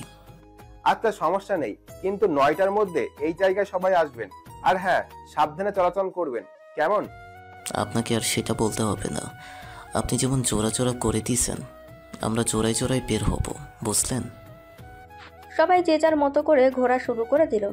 কেউ পিয়ানো দিয়ে গান করছে, কেউ সার্কাস দেখাচ্ছে, কেউ ফানি করছে, কোথাও ভালো ভালো খাবারের স্টল, সাথে এখানকার বিখ্যাত কফি। সবাই এক এক করে এক এক দৃশ্য উপভোগ করছে। কিন্তু অপরদিকে জোনাকি আর আদনান ভিন্ন। তারা একটা লেকের ধারে গেল। পানিগুলো কি স্বচ্ছ, আর সেখানকার স্থানীয় মানুষ মাছগুলোকে খেতে দিতেছে। জোনাকি আদনানের মতো আরও বিদেশি সেখানে এসেছে। আদনান আর জোনাকি একটা বেঞ্চে বসে ভিয়েতনামের সেই বিখ্যাত কফি পান করছে। দেখেছেন এখানকার পরিবেশ আর মানুষ কত আলাদা, জায়গাগুলো কত সুন্দর, কোথাও নোংরা নেই, তাই না? কিন্তু আমাদের ঢাকা শহর কি আর বলবো। তাই তো প্রায় আমরা বন্ধু বান্ধবীগুলো ঘুরতে বের হই। আপনার বুঝি ঘুরতে খুব ভালো লাগে, তাই না? ঘুরতে কার না ভালো লাগে বলেন? তবে এতদিনে নানান জায়গায় ঘুরে একটা জিনিস বুঝলাম, মনের মানুষের সাথে ঘোরাঘুরি করা আর মন খুলে সব বলা যায়, যা অনেক সময় বন্ধু বান্ধবী নিয়ে হয় না। আপনি দেখে ঘুরতে ঘুরতে অনেক জ্ঞানী হয়ে গেছেন। কার সাথে ঘুরলে মন ভালো হবে, মন খুলে কথা বলা যাবে। কথা আসলে সেটা নয়, এই যে এই জায়গাটা কত রোমান্টিক, এখানে স্বামী স্ত্রীর জন্য পারফেক্ট। পরিবার নিয়ে ঘোরার জায়গা আলাদা, বন্ধু বান্ধব নিয়ে ঘুরে বেড়ানোর জায়গা আলাদা। তা অবশ্য ঠিক বলেছেন, কিন্তু রোমান্টিক জায়গায় আপনি স্বামী বা বয়ফ্রেন্ড কোথায় পাবেন? আচ্ছা বাদ দেন ওসব কথা, আগে বলেন তখন যে বললেন প্রেম ভালোবাসার উপর থেকে মন উঠে গেছে, সেটা কেন? যে অন্য বয়ফ্রেন্ড রেখে আমাকে প্রেমের প্রস্তাব দিতে পারে, সেখানে অন্যরা যে এমন নয় তার কি গ্যারান্টি আছে? আবার আমি কারোর সাথে প্রেম করলাম, সে যদি ওই মেয়েটার মতো কাজ করে, তখন? সবাই কিন্তু একরকম হয় না, বুঝলেন? তা ঠিক, তা ঠিক, তা ঠিক হয়তো, কিন্তু আমি যাকে ভালোবাসবো কিংবা যে আমাকে ভালোবাসবে, দুজনে মরে যাব, কিন্তু কোনোদিন কোনো অজুহাত দেখিয়ে সরে যাব না, এমন একজন চাই। এমন এমনটা তো নাও হতে পারে। তাছাড়া পরিবার, সমাজ, নিজের ক্যারিয়ারের কারণে তো ছাড়তেই পারে। তাহলে প্রেম ভালোবাসা করা দরকার কি? প্রেম করলেই করার মতো করব। কারো টাকা, বাইক, বড়লোক চাকরি, ব্যবসা এসব দেখে নয়, সেটা ছেলে হোক বা মেয়ে। আপনি দেখি অনেক কিছু জানেন। তা সত্যি কি আপনি প্রেম করেন, নাকি আমাকে ঢপ মারছে? যদি প্রেম করতাম তাহলে আমাকে মোবাইল ঘাঁটতে দেখতেন। যদি প্রেম করতাম তাহলে আমাকে মোবাইল ঘাঁটতে দেখতেন, কিংবা আমার মোবাইলে কারো ফোন মেসেজ আসতো, বুঝলেন? আর আপনার সাথে এভাবে সময় কাটাতাম না। আমার সাথে সময় কাটাতে বুঝি আপনার খারাপ লাগতেছে, তাই? কিছু বলেন না আপনি। খারাপ লাগবে কেন, বরং ভালোই লাগতেছে। এবার বলেন, আপনি যার সাথে প্রেম করেন সে কেমন আর কি করে? আমি তো 3 জনের সাথে প্রেম করি। কি বলেন আপনি? আরে মজা করলাম আমি। প্রেম নিবেদন অনেকই রয়েছে, কিন্তু কারো সাথে প্রেম করা হয়ে ওঠেনি আমার। শহরের মেয়ে পাবলিক ভার্সিটিতে পড়েন আর প্রেম করেন না? শহরের মেয়ে বলে কি প্রেম করতেই হবে নাকি? আমি এমন একজনকে চাই যে আমার কেয়ার করবে, আমাকে বিপদ থেকে রক্ষা করবে, আমাকে ছেড়ে যাবে না। আসলে কথা হলো কি, সবাই তার নিজের মতো একজন করে জীবন সাথী চায়। হয়তো কেউ পায়, কিংবা কেউ এরকম সাজার অভিনয় করে।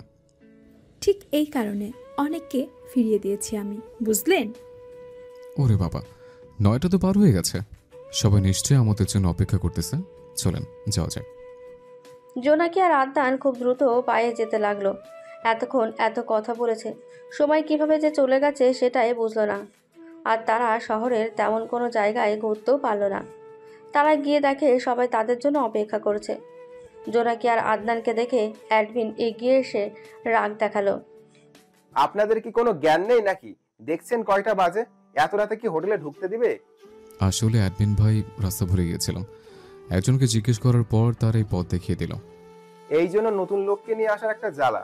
সবাই হোটেলে চলেন, সবাইকে একটা করে এই দেশের নাম্বার দিব, তাহলে সমস্যা হবে না। আবারও সবাই স্কুটি করে যাওয়া শুরু করে দিল।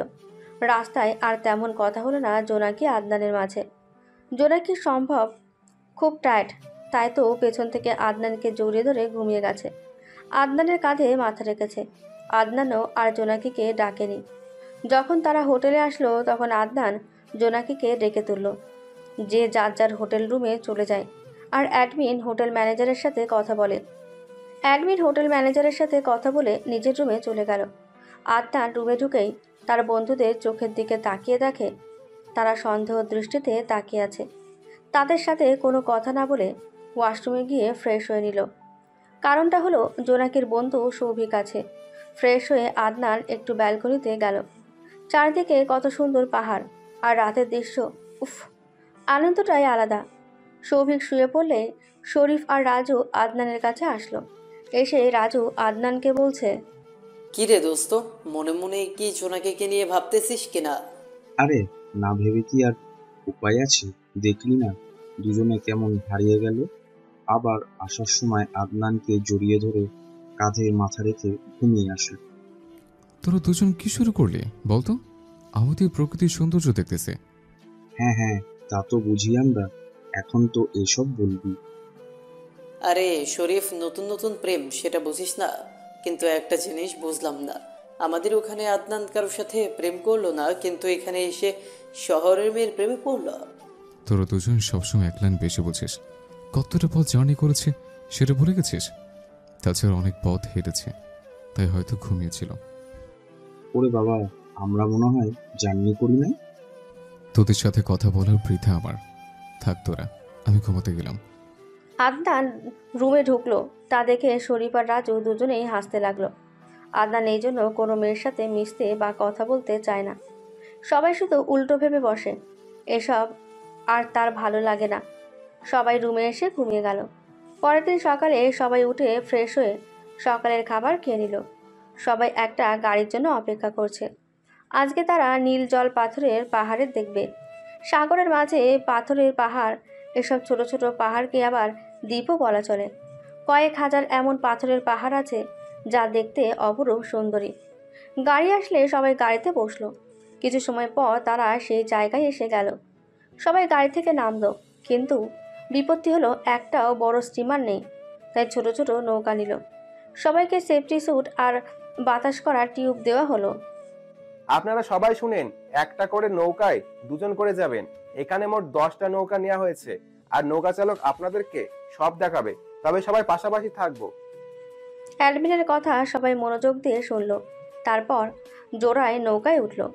আদনান আর জোনাকি একসাথে একটা নৌকায়, শরীফ আর সাথী, রাজু আর সুমি, অন্যরা যে যার সাথে তারা আলাদা আলাদা নৌকায় উঠল।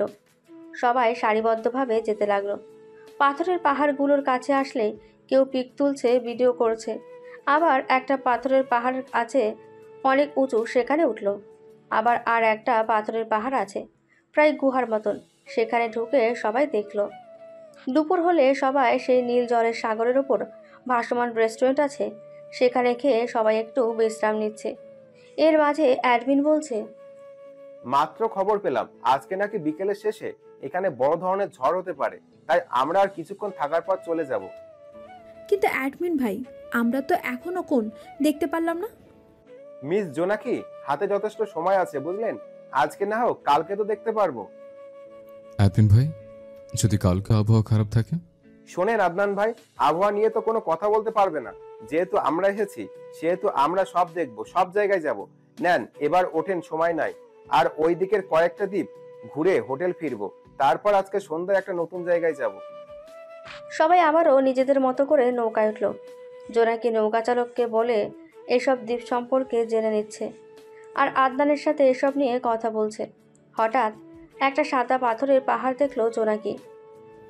মিস্টার আদনান, নৌকা চালককে বলেন না ওই যে সাদা পাথরের পাহাড়টা থেকে ঘুরে আনুক। কিন্তু ওটা অনেক দূরে মিস জোনাকি, তাছাড়া সবাই তো ওইদিকে যাচ্ছে।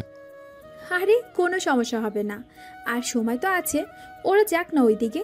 প্লিজ প্লিজ প্লিজ বলুন না তাকে। আদনান অনেক রিকোয়েস্ট করার পর নৌকা চালক রাজি হলো। আদনান জোনাকিকে সেই সাদা পাথরের পাহাড়ে নিয়ে গেল। দুজনে পাহাড়ে উঠল। জোনাকি আদনানকে মোবাইলটা দিল কয়েকটা পিক তোলার জন্য। পিক তোলা হলেই হঠাৎ আকাশটা কালো রং ধারণ করলো, আর উল্টো দিক থেকে ঝড়ের মতন আসতে লাগলো। তখন আদনান মোবাইলটা জোনাকিকে দিয়ে বলতে লাগলো, আরে আর পিক তোলা যাবে না, দেখেন আকাশটা কালো হয়ে গেছে, আর ওই দেখেন সাগরের মাঝে কি একটা ঝড় সৃষ্টি হয়েছে। চলুন চলুন, দেরি করা ঠিক হবে না, আমার খুব ভয় করতেছে। আপনি আমার হাতটা ধরে আসুন আর দ্রুত পা চালান। আমি অত জোরে হাঁটতে পারবো না, পড়ে যাব তো। মাথাটা খুব ধরেছে, এখন পড়বো না। আমাকে ধরুন, পড়বেন না। এই তো এসে গেছে। দুজনে নৌকায় উঠল, কিন্তু সামান্য একটু যেতেই তারা ঝড়ের কবলে পড়ে গেল, আর সাথে সাথে নৌকাটা উল্টে গেল। কিন্তু আদনান জোনাকির হাত ছাড়ল না।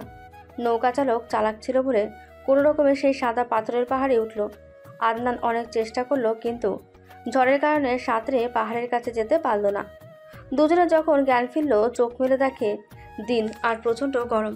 জোনাকি আদনানের বুকের উপর আর আদনান নিচে। তারা দুজনে তীরের কাছে এসে পড়ে আছে। ঝড়ের কারণে তারা এভাবে ভাসতে ভাসতে তীরে এসেছে। জোনাকির মাথাটা খুব ধরেছে, তাই সে আদনানের বুকের উপর পড়ে রইল। আদনান চোখ দিয়ে চারদিকে তাকিয়ে দেখতে লাগলো আসলে তারা দুজন কোথায় এসেছে। চোখ মেলে দেখে আশেপাশে কাউকে দেখা যাচ্ছে না, আর কেমন অচেনা লাগছে। তাই এবার আদনান বলে, হয়েছে, এবার বুকের উপর থেকে উঠুন আর আমাকে জায়গাটা ভালো করে দেখতে দিন। আরে বাবু উঠুন তো, জায়গাটা অচেনা মনে হচ্ছে, আর শুরু থেকে স্যুটটা খুলতে হবে তো। না না, পড়বো না আমি, আপনি যা করার করুন তো। আদনানের খুব রাগ হচ্ছে, তবুও রাগটা কন্ট্রোল করলো। যখন দু হাত দিয়ে জোনাকিকে সরাতে যাবে, তখনই জোনাকির শরীরে হাত পড়ল। জোনাকির পুরো শরীর প্রচণ্ড গরম, মনে হচ্ছে জ্বর এসেছে। এবার বুঝতে পারল আদনান কেন তার বুকের ওপর আছে। এবার আদনান জোনাকিকে সরিয়ে নিচে উঠে গা থেকে স্যুটটা খুলে রাখলো। তারপর জোনাকির স্যুটটা খুলল। জোনাকিকে কোলে করে নিয়ে একটা ডাব গাছের নিচে নিয়ে সেখানে বসলো। আমার খুব খারাপ লাগতেছে আদনান, আমাকে আপনি একটু জড়িয়ে ধরে রাখুন। আপনি একটু অপেক্ষা করুন, আমি একটু চারপাশটা দেখি আশেপাশে কেউ আছে কিনা। না না, আমাকে একা রেখে যাবেন না, আমার একা থাকতে ভয় করে। আরে বাবা, আমি তো আছি, আপনি একটু থাকুন না। জোনাকি এবার নিজে থেকেই আদনানকে জড়িয়ে ধরল। আদনানের পুরো শরীরে কারেন্ট বয়ে গেল। এই প্রথম কোনো মেয়ে তাকে এরকমভাবে জড়িয়ে ধরেছে। সত্যি জোনাকির পুরো শরীর জ্বরে পুড়ে যাচ্ছে, তাই বাধ্য হয়ে আদনান জোনাকিকে সরিয়ে ধরে রাখল। যাক, বাবা ঘুমিয়ে গেছে, এখন একটু আশপাশটা ভালো করে দেখি কেউ আছে কিনা। তাই বাধ্য হয়ে আদনান জোনাকিকে জড়িয়ে ধরে রাখল।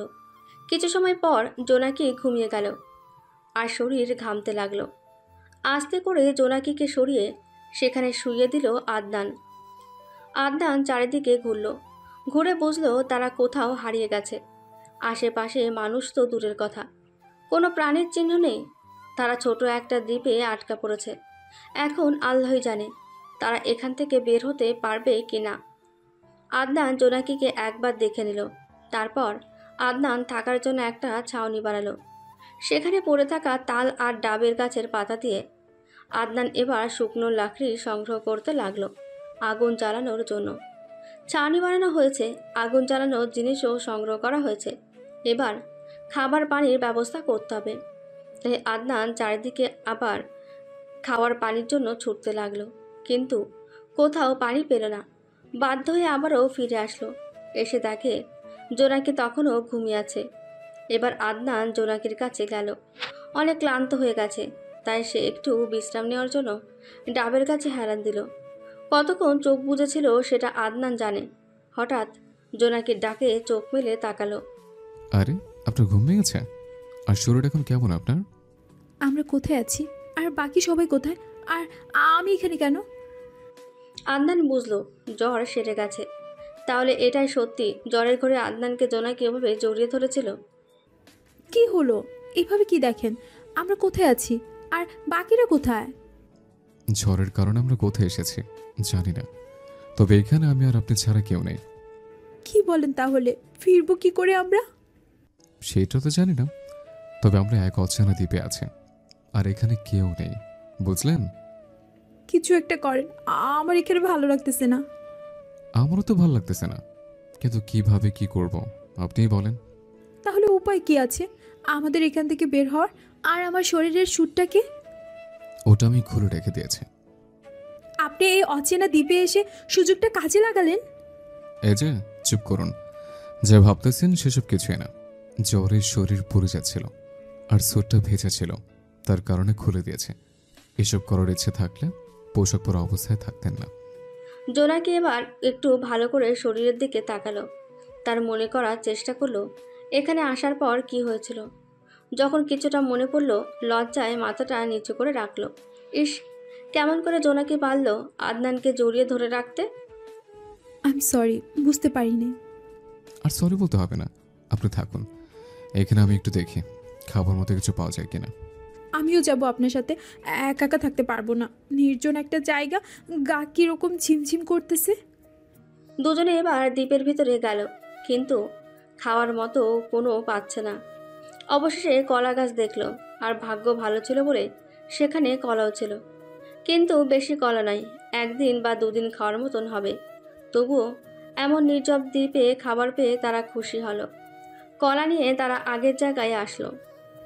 আপনিও কি তাহলে আমার মতো এখানে শুয়েছিলেন? সন্ধ্যা নামতেছে তো, থাকার মতো তো কোনো কিছু নাই, আর আকাশটা ডাকতেছে। ওইসব নিয়ে চিন্তা করতে হবে না। ওই যে ভেতরে থাকার মতো ছাউনি করেছে আর আগুন জ্বালানোর মতো লাকড়ি সংগ্রহ করেছে, কিন্তু আগুন জ্বালানোর কিছু পায়নি। আপনি কেমন করে পারলেন আমাকে একা রেখে এসব করতে? আর যদি কিছু হয়ে যেত? আর যদি থাকতাম সাথে খারাপ বলতেন, আর থাকার ছাউনি না বানালেও কথা শোনাতেন, বুঝলেন? সরি।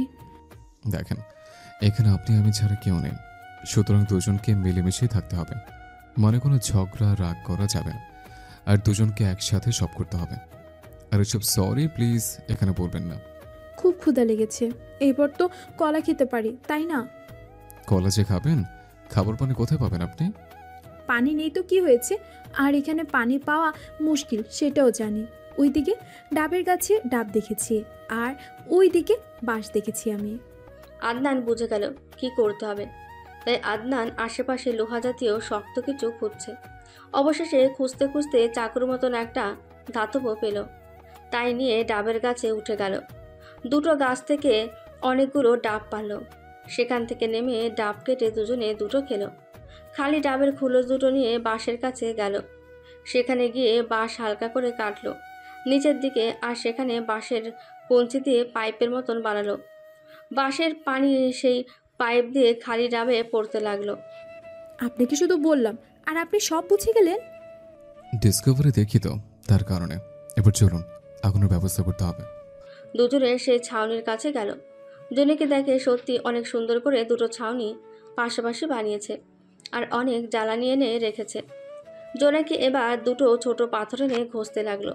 অনেক সময় পর আগুন ধরল, কিন্তু এখন যে কোনো সময় বৃষ্টি নামতে পারে। তাই আদনান দৌড়ে সাগরের তীরে গেল। সেখানে থাকা তাদের স্যুট দুটো এনে কেটে সুন্দর করে দুজনে ছাউনির ওপর দিল, যাতে বৃষ্টি হলেও গা না ভিজে যায়। দুজনে সাগরের জলে হাত মুখ ধুয়ে ছাউনির ভেতরে ঢুকলো।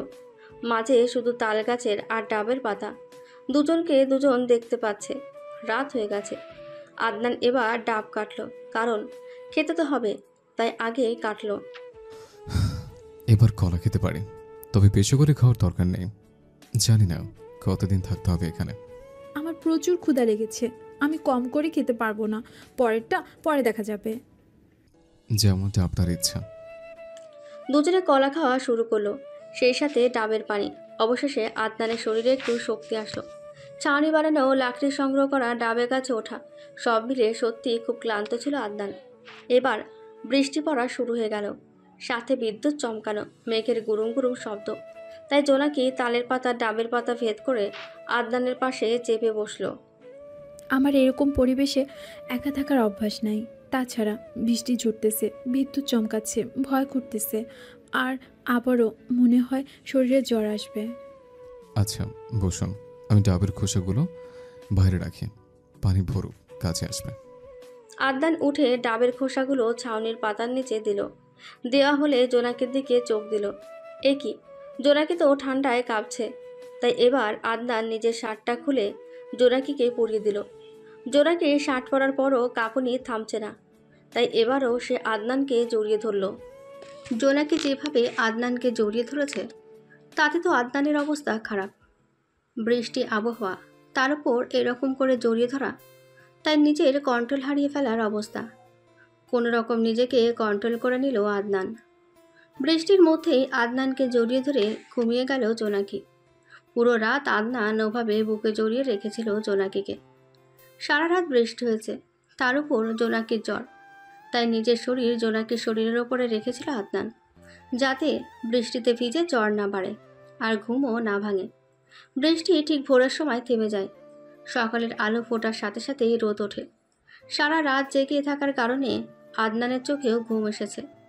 আদনান ভেজা সব কিছু সরিয়ে ফেলে শুকনা পাতা খোঁজ করে এনে বিছিয়ে দিল। এখনও জোনাকির জ্বর কমেনি আর ঘুমও ভাঙেনি। জোনাকিকে অন্যদিকে সরিয়ে রেখে আদনান শুয়ে পড়ল। আদনানের সাথে সাথে ঘুম ধরে গেল। জোনাকি যখন ঘুম ভাঙল, তখন বেলাটা মাথা বরাবর ওপরে। জোনাকি চোখ মেলে দেখে সে আদনানের পাশে, আর আদনান একটা স্যান্টো গেঞ্জি গায়ে ঘুমিয়ে আছে এবং আদনানের শার্ট তার গায়ে। আচমকা এমন দেখে অনেকটা ঘাবড়ে গেল জোনাকি। মাথার উপর বেলা থাকাতে আদনানেরও ঘুম ভাঙল। চোখ কষলে দেখে জোনাকি তার দিকে বোকার মতন ফ্যালফ্যাল করে তাকিয়ে আছে। সাথে সাথে রাতের ঘটনা মনে পড়ল আদনানের। শোয়া থেকে উঠে বসল। কাল রাতে আপনার জ্বর এসেছিল আর ঠান্ডায় কাঁপতেছিলেন, তাই আমার শার্টটা আপনাকে পরিয়ে দিয়েছে। কালকের মতো কোনো কিছু করিনি তো আবার? না না, তেমন কিছুই না, তবে আপনাকে বৃষ্টিতে ভিজতে দেয়নি, নিজের শরীর দিয়ে আপনাকে ঢেকে রেখেছিলাম। আপনি আমার জন্য এত কিছু করলেন, নিশ্চয়ই সারা রাত ঘুমান নাই? ওসব বাদ দেন, আগে বলেন তো, ঘুমালে কি আপনার জ্ঞান বুদ্ধি কম থাকে? আসলে ঘুমালে আর বলতে পারি না কি কি করি, আর জ্বর হলে আবল তবল বকি কি কি করি তাও জানি না।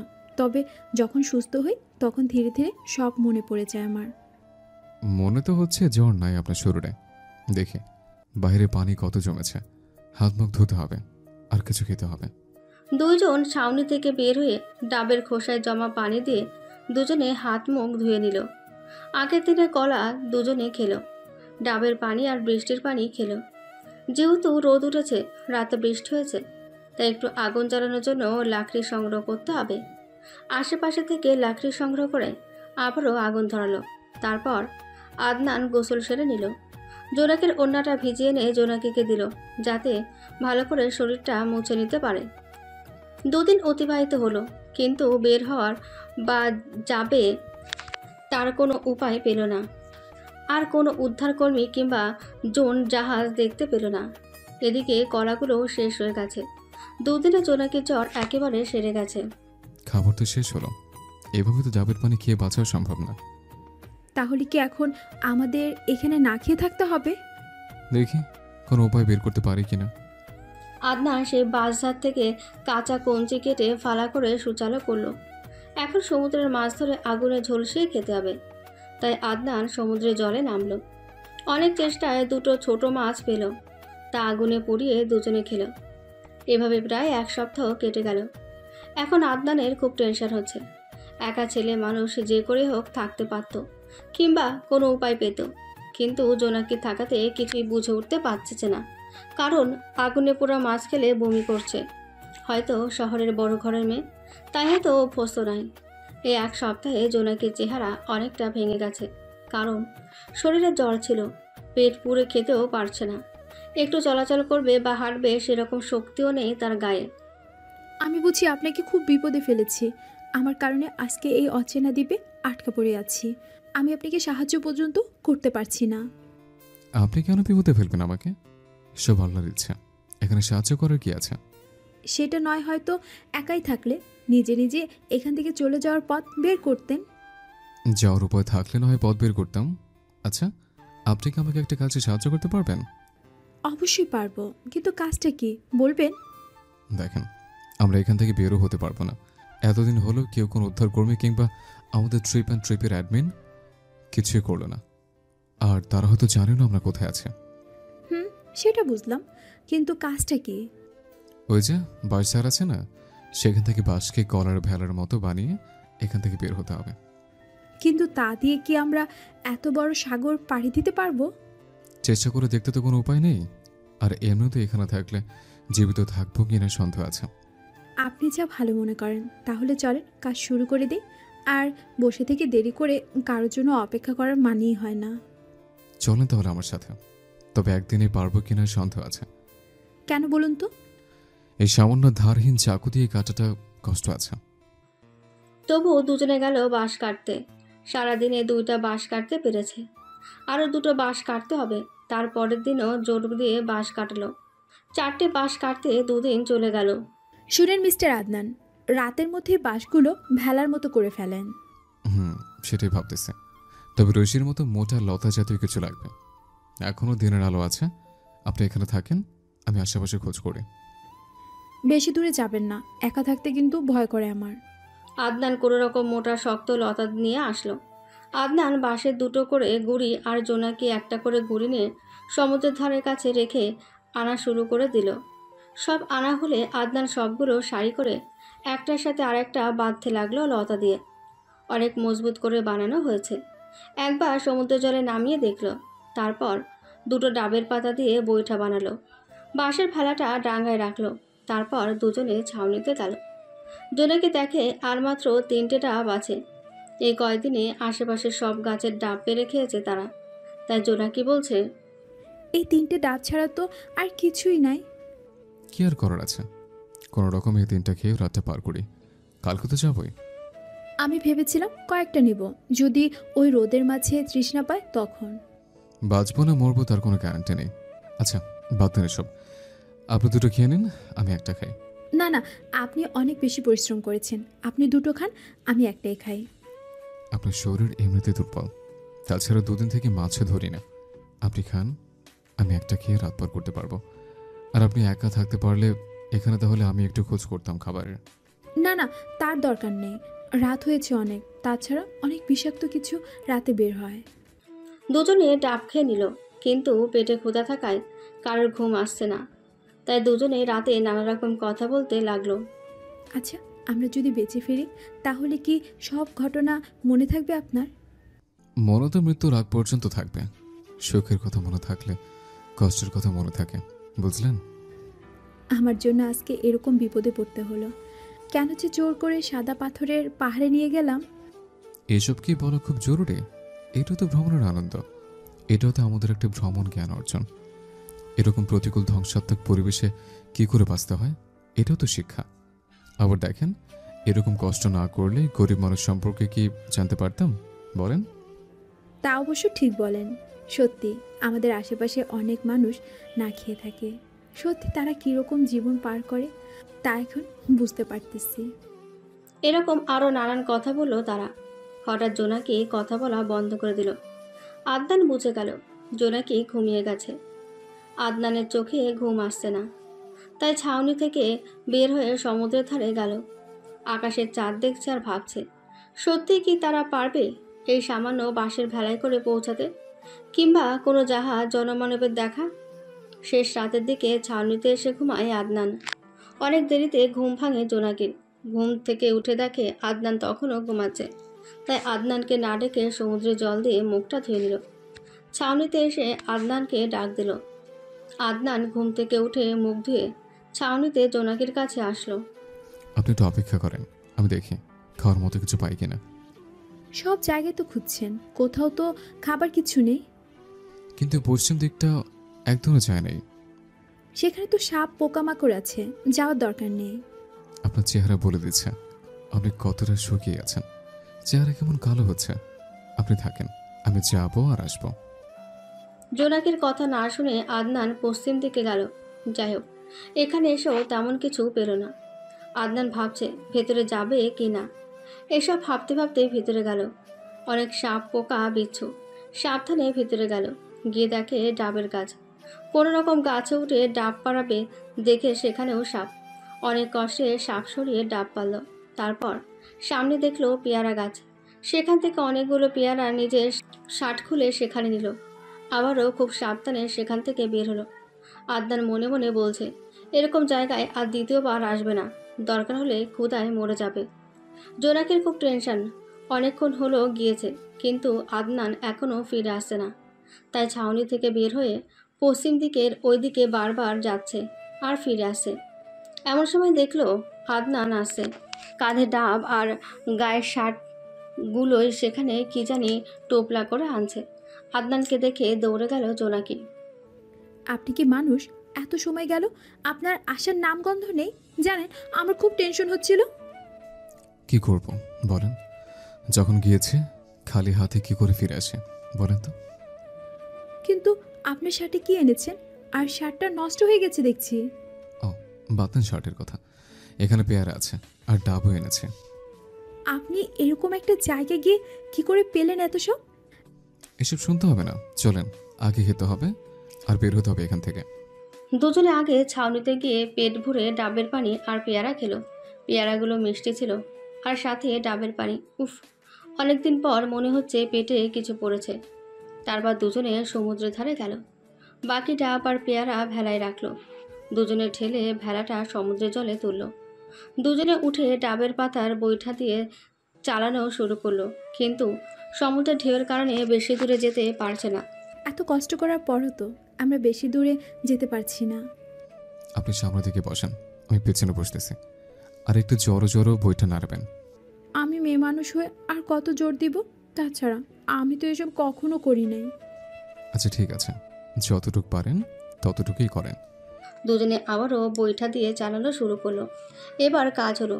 সমুদ্রের তীর থেকে অনেক দূরে চলে আসলো।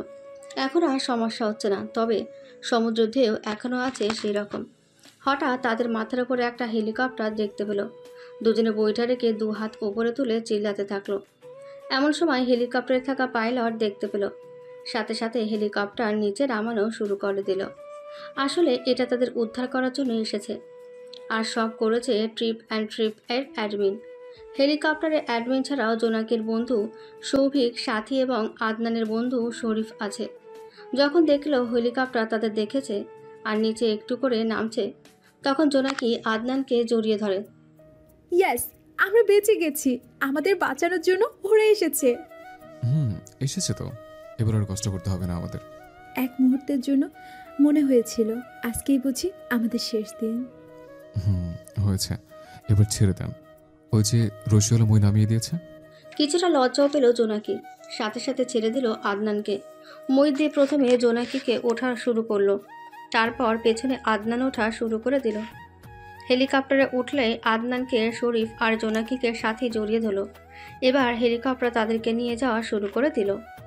তারা হা লং বে আসলে সবাই আদনান আর জোনাকিকে ঘিরে দিল। জোনাকির বান্ধবীগুলো তাকে জড়িয়ে ধরে নানা রকম কথা জিজ্ঞেস করছে। আদনানকে শরীফ রাজু জড়িয়ে ধরে কত কি বলল। দুজনে ফিরে আসাতে দুজনকে ফিরে পাওয়াতে কত খুশি সবাই। সবার চেহারা দেখে বোঝা যাচ্ছে এরা সবাই ঠিকমতো খায়নি, ঘুমায়নি। হয়তো জোনাকি আর আদনানের টেনশনে ছিল তারা। এবার অ্যাডমিন বলছে, সবাই শুনেন, কালকে আমাদের দেশে ফিরে যেতে হবে। আমাদের কারণে বুঝি আপনাদের আনন্দ নষ্ট হয়ে গেছে? আরে আদনান ভাই, যা হওয়ার হয়েছে, এসব বাদ দেন। আপনারা দুজন সুস্থ শরীরে আছেন, আপনাদেরকে আমরা পাইছি, এটাই অনেক। আমাদেরকে ক্ষমা করবেন, আমাদের দুজনের জন্য আপনাদের সব আনন্দ মাটি হলো। আদনানের কথা শেষ হতে না হতেই জোনাকি মন খারাপ করে বলে, দুজনের জন্য নয়, আমার কারণে। জোনাকির কথা শুনে আদনান মৃদু ধমকে বলল, আরে মিস জোনাকি, চুপ করুন তো আপনি, দোষ আমাদের দুজনের। সব বুঝেছি। এবার আপনারা হোটেলের রুমে গিয়ে বিশ্রাম করুন, আমি সব কাজ সেরে ফেলি, আর কালকে আমরা ফিরে যাব। সবাই যে যার রুমের ভেতরে গেল। জোনাকি আদনান নিজেদের আলাদা রুমে ঢুকে আগে গোসল করে নিল। গা কিরকম হয়ে গেছে তাদের, মনে হচ্ছে কত বছর গোসল করেনি তারা। সমুদ্রের জল তো লবণাক্ত, সেই পানিতে গোসল করলে কি আর ভালো লাগে। আদনানের গোসল করা হলে পোশাক পরে নিল। এমন সময় রাজু, শরীফ, সৌভিক তাকে ধরল। আচ্ছা, তোরা দুজন সেখানে কি করে গেলি? আর বলিস না, জোনাকি নাকি সাদা, পাথরের পাহাড়টা দেখবে, সেখানে গেলাম। সেই সময় তো আকাশটা কালো মেঘে ছেয়ে গেল আর ঝড় শুরু হলো। ওই নৌকা তো সেখানে উল্টে গেল। তারপর কি হলো? আগ্রহ নিয়ে জিজ্ঞেস করলো রাজু। তারপর আর কি, যখন চোখ মেলে তাকাই তখন সেই দ্বীপের কিনারায় আমরা। বুঝলাম, কিন্তু এই 10 দিন কি করে থাকলি সেখানে? নির্জন দ্বীপ, তার উপরে খাবার পানি থাকা, এত সব হলো কি করে? হয়েছে খুব কষ্ট, জানি, ফেসে গেছে, তাই দ্বীপের মাঝেই ছাউনি করে সেখানে থেকে ডাব, কলা এসব খেয়েছিলাম। তারপর কি আর করার, সমুদ্রের মাছ খেয়েছিলাম। সবটা শুনে রাজু, শরীফ, সৌভিক অনেক অবাক। তাহলে তারা অল্পের জন্য বেঁচে গেছে। এদিকে আবার জোনাকিকে আদুরির সাথী সুমি এরা জিজ্ঞেস করছে কি থেকে কি হলো। সুমির কথায় সাথী টিটকারি করে বলল, কি রে জোনাকি, এরকম নির্জন দ্বীপে তোরা দুজন মানুষ কেমন করে থাকলি? আদনান তো সব করেছে, জানিস অসুস্থ ছিলাম আমি, খুব জ্বর ছিল, আদনান আমার সেবা করেছে। বাপ্পা, এত কিছু! তা কি রকম সেবা করেছে শুনি? তোরাও না সব কিছু মজা চলে নিস। ছাউনি বানানো থাকার জন্য গাছ থেকে ডাব পাড়া, সমুদ্র থেকে মাছ ধরা, সব করেছে রে।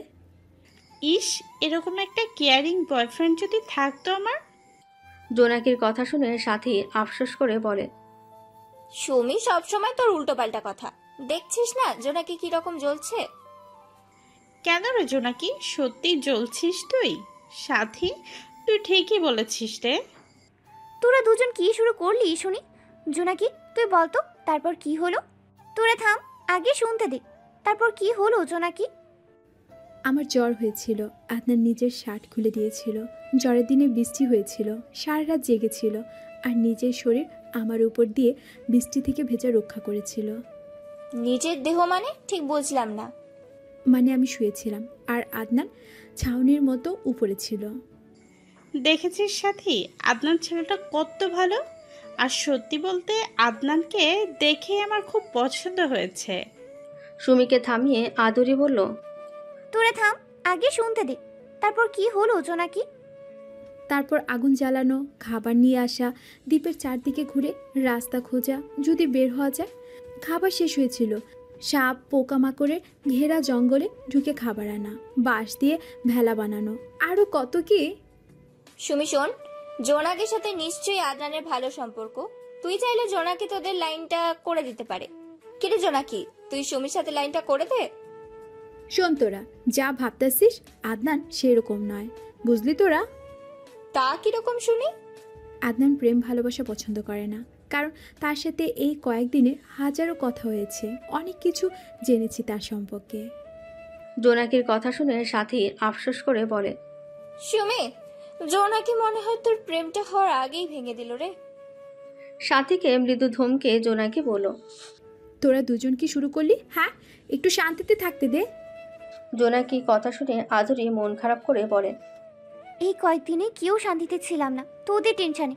তোদের কোথায় কোথায় খুঁজি নাই, এমনকি ভিয়েতনামের সরকারি টেলিভিশনে নিউজ করা পর্যন্ত হয়েছিল। আদুরির কথা শেষ হতে সাথী বলে, আমরা একটু মজা করাতে রেগে যাচ্ছে আনি, জানিস কিরকম পরিস্থিতিতে ছিলাম আমরা সবাই। জোনাকি ওদের মুখের দিকে তাকিয়ে মন খারাপ করে বলে, সরি রে বান্ধবী, আসলে খুব ভয় ছিলাম সেখানে। মনে হতো এই বুঝি মারা যাব, আমাদের খোঁজার কেউ নেই। রাতটা কাটিয়ে তারা পরের দিন দেশের উদ্দেশ্যে রওনা হয়।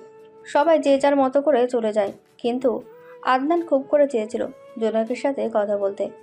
জোনাকিও খুব করে চেয়েছিল আদনানের সাথে কথা বলতে, কিন্তু ওদের দুজনের বন্ধু বান্ধবের জন্য কথা বলা হয় না। আদনান বাড়িতে এসে জোনাকির কথা ভাবতে থাকে, আর জোনাকিও নিজের বাসায় গিয়ে আদনানকে নিয়ে ভাবতে থাকে। এখন আদনানের সবসময় জোনাকির কথা মনে পড়ে। হঠাৎ আদনানকে সবসময় কী নিয়ে যেন তার বোন মা ভাবতে দেখে। তাই শানু আর শাইলা খাতুন আদনানের কাছে যায়। শাইলা বলে, কি রে আদনান, কি নিয়ে এত ভাবতেছিস তুই? ভাইয়া, তুই ভিয়েতনাম থেকে আসার পর কেমন জানি আনমনা হয়ে থাকিস, ডাকলেও সাড়া দিস না কেন? কি হয়েছে তোর ভাইয়া? না মা, তেমন কিছু হয় নাই। না, নিশ্চয়ই তো কোনো কিছু হয়েছে, তুই বল আমাকে। ভাইয়া বল, কি হয়েছে তোর? বল না, তোকে এরকম দেখতে একদম ভালো লাগছে না। হ্যাঁ রে আদনান, বল না কি হয়েছে। মা, ভিয়েতনাম যাদের সাথে গিয়েছিলাম সেখানে একটা মেয়ের সাথে। আদনান সব খুলে বলল ওর মা আর বোনকে। সব শুনে শানু ফট করে বলে ওঠে, তার মানে ভাইয়া তুই জোনাকিকে ভালোবেসে ফেলেছিস, তাহলে বললি না কেন তুই ওকে? তখন তো মনে হয় নাই আমি তাকে ভালোবেসে ফেলেছি, কিন্তু বাড়িতে আসার পর খুব মিস করছে। আদনানের কথা শেষ হতে শায়লা বলে ওঠে, তা আদনান, তুই তো কি ওই মেয়ের নাম্বার ঠিকানা কিছু জানিস? নাম্বার থাকলে ফোন দিয়ে দেখ না। আদনান মা এর কথায় মন খারাপ করে বলে, মা ওর ফোন নাম্বার নিতে পারেনি, তবে সেই দেবী তার বাসার ঠিকানা বলেছিল, কিন্তু মা বাসা নাম্বার কত সেটা জানে না। যদি সত্যি তুই মেয়েটাকে চাস তাহলে ঢাকা যা, তাকে পেতেও পারিস তুই। যদি না পাই তার দেখা। শোন, আগেও যেমন তোর মামার বাড়ি ছিলি, আবারও তোর মামার বাসায় যা, সেখান থেকে দেখা হতেও পারে। কয়েকদিন পর শায়লা খাতুন তার ভাইকে ফোন করে জানিয়ে দেয় আদনান আবারও তার কাছে যাবে। আদনান ঢাকা যায়, জোনাকির ঠিকানায় যায়, কিন্তু জোনাকির সাথে দেখা পায় না। জোনাকিরা যেখানে থাকে সেখানে দিনের পর দিন আদনান পার করে, কিন্তু দেখা পায় না। এদিকে জোনাকিরও একই অবস্থা, কিন্তু আদনানের ঠিকানা নাম্বার তার কাছে নেই। এভাবে অনেক দিন চলে যায়। হঠাৎ করে জোনাকির মনে পড়ে ট্রিপের অ্যাডমিনের কথা। তখন জোনাকি অ্যাডমিনকে ফোন করে এবং কিছু একটা বলে আদনানের ফোন নাম্বারটা নেয়। মনের সাথে অনেক ভেবেচিন্তে ফোন দেয় আদনানকে। প্রথমবার রিং হবার পর ফোনটা ধরে না আদনান, কারণ সে জোনাকির অপেক্ষায় আছে। ফোনে চোখ দিলে যদি তাকে দেখতে না পায়। জোনাকি আবারও ফোন দেয়। আদনান দেখে আননোন নাম্বার, রিসিভ করবে কিনা ভাবতে ভাবতে ফোনটা কেটে দেয়। জোনাকি আবারও ফোন দেয়, এবার আদনান রিসিভ করে। হ্যালো, কে বলছেন? আদনানের কণ্ঠ শুনে চিনতে পারে জোনাকি। আমি জোনাকি বলতেছি। কোন জোনাকি? ছিলাম না তো। আপনি কয়টা জোনাকিকে চিনেন? এবার আদনান চিনতে পারে, কিন্তু জোনাকি তার নাম্বার কোথায় পেল? তাকে তো নাম্বার দেয়নি আদনান। কি হলো, চুপ করে আছেন কেন? ভিয়েতনামের ট্রিপে গিয়ে দ্বীপে হারিয়ে। আর বলতে পারলো না জোনাকি। ওকে থামিয়ে আদনান বলতে শুরু করলো, চিনেছি, একবার দেখা করবেন? আপনার সাথে অনেক কথা ছিল আমার। বিশ্বাস করেন, ভিয়েতনাম থেকে আসার পর কোনোভাবেই আপনাকে ভুলতে পারছি না। একই অবস্থা আমারও, কিন্তু আপনি তো অনেক দূরে, কেমন করে দেখা করব? আপনার বলা ঠিকানা আছে, কিন্তু আপনার বাসা কোনটা সেটা জানেন আমি। আজ কয়েকদিন হলো ঢাকা এসছে আপনার সাথে দেখা করার জন্য। আপনার কোনো দেখা পেলাম না, পুরো দিন আপনার বলা ঠিকানায় কাটিয়ে দিয়েছে। আদনান কি বললো তার সাথে দেখা করার জন্য ঢাকা এসেছে, আর তাকে যে ঠিকানা বলেছিল সেই ঠিকানায় সে আছে। আপনি এখন কোথায় আছেন সেটা বলেন, আমি এক্ষুনি আসতেছি। আমি যেখানে আছি সেখানে একটা বড় কৃষ্ণচূড়ার গাছ আর পাশেই দোকান আছে। আপনি থাকুন, আমি 5 মিনিটের মধ্যে আসতেছি। জোনাকি ফোন কেটে দিল। আদনানের ঠোঁটের কোণে হাসির রেখা। ফোন কেটে দিয়ে জোনাকি বাসা থেকে দৌড়ে নিচে নেমে আসলো। তারপর হেঁটে হেঁটে সেই জায়গায় আসলো। এসে দেখে আদনান সেই কৃষ্ণচূড়া গাছের নিচে বসে আছে। একটু দ্রুত এগিয়ে গিয়ে আদনানের সামনে দাঁড়ালো। আদনান মাথা তুলে দেখে জোনাকি সেখানে এসেছে। বসা থেকে উঠে দাঁড়ালো আদনান। যাই হোক, আপনার তাহলে দেখা পেলাম আমি। আমিও আপনাকে মনে মনে খুব ভেবেছি। বাসায় এসে আপনাকে খুব মিস করেছি আমি। আমিও কেন জানি আপনাকে খুব মিস করেছে। জানেন, ঘুমোতে গেলেও আপনাকে দেখতাম। আমারও একই অবস্থা জানেন। অনেক কষ্টে সেই এডমিনের কাছ থেকে আপনার নাম্বারটা পেলাম। কয়েকবার ফোন দিলাম, ধরলেন না কেন? আসলে চোখ ছিল চারদিকে আপনাকে যদি পাই, আর ফোনের দিকে তাকালে যদি আপনি হঠাৎ করে কোন দিক দিয়ে চলে যান। আপনি তাহলে এখানে প্রতিদিন আসতেন? হ্যাঁ, আপনার সাথে দেখা করার জন্যই আসা। কেন এত দেখা করার আগ্রহ শুনি? সত্যি বলতে আমি মনে হয় আপনাকে ভালোবেসে ফেলেছি। আপনাকে দেখতে না পেয়ে কোনো কাজে মন বসতে ছিল না। আপনার সাথে যখন ছিলাম তখন বলছি না আপনাকে আমি ভালোবাসি, কিন্তু যখন আলাদা হলাম তখনই কেন জানি আপনি আমার চোখের সামনে। এই কথাটা ভিয়েতনামে বললে কি হতো? তাহলে কি আমাদের দুজনকে এত কষ্ট করতে হতো? ভালো যদি বাসো তাহলে আপনি করে কেন বলতেছ? সেখান থেকে দুজনের প্রেম শুরু হয়। আদনান তার মামার বাসায় আরও কিছুদিন ছিল। তারপর আদনান বাড়ি চলে আসে। এসেই তার মা বোনকে সবটা জানায়। শায়লা খাতুন আদনানের বাবাকে সব জানায়। তিনিও ছেলের সুখের জন্য রাজি হয়।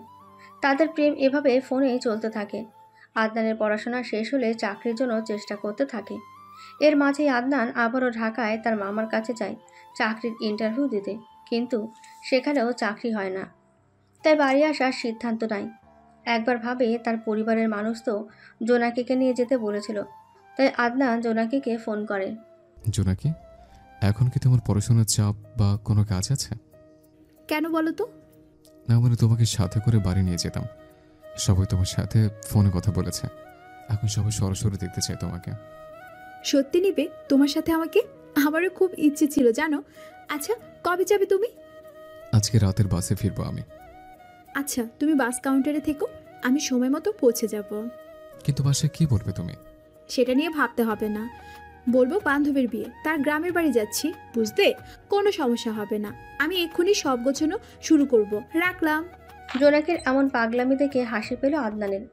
জোনাকি তার বাবা মাকে উল্টাপাল্টা বুঝিয়ে বাস কাউন্টারে এসে গেল। আগে থেকে সেখানে ছিল আদনান। তাহলে আসলে তুমি? আসবো না মানে?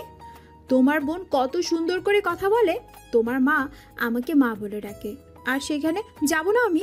তাছাড়া ওটা তো আমার শ্বশুর বাড়ি হবে, আগে ভাগে গিয়ে দেখবো না? সেখানকার সব কিছু সম্পর্কে জানতে হবে না? ওরে বাবা, এত কিছু ভাবা শুরু করে দিয়েছো তুমি? সত্যি মানতে হবে, তুমি আসলেই খুব ভালো। আমি ভালো না খারাপ সেটা বিয়ের পরে জানবো। এখন চলো বাসে উঠবো আমরা, দাঁড়িয়ে থাকতে ভালো লাগতেছে না আমার। দুজনে বাসে গিয়ে উঠল। জোনাকি আদনানকে জড়িয়ে ধরল। বাস চলল আদনানের গ্রামের বাড়ির উদ্দেশ্যে। মনে মনে অনেক খুশি জোনাকি। কখনো তার গ্রামে যাওয়া হয়নি, তার উপর আবার নিজের বয়ফ্রেন্ডের সাথে যাচ্ছে, যাকে নিয়ে হাজারো স্বপ্ন বুনেছে মনের ভেতরে। আদনানও জোনাকিকে জড়িয়ে বুকে নিল। কেন জানি জোনাকি তার পাশে থাকলে মনটা আনন্দে ভরে যায়। আদনানের সাথে করে জোনাকি তাদের গ্রামে আসে। মনে মনে খুব ভয় হয় জোনাকির, যদি কেউ কিছু বলে।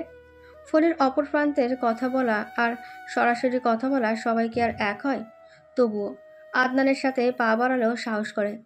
বাড়িতে ঢুকে জোনাকিকে পাগলের মতন সবাই ঘিরে ধরল।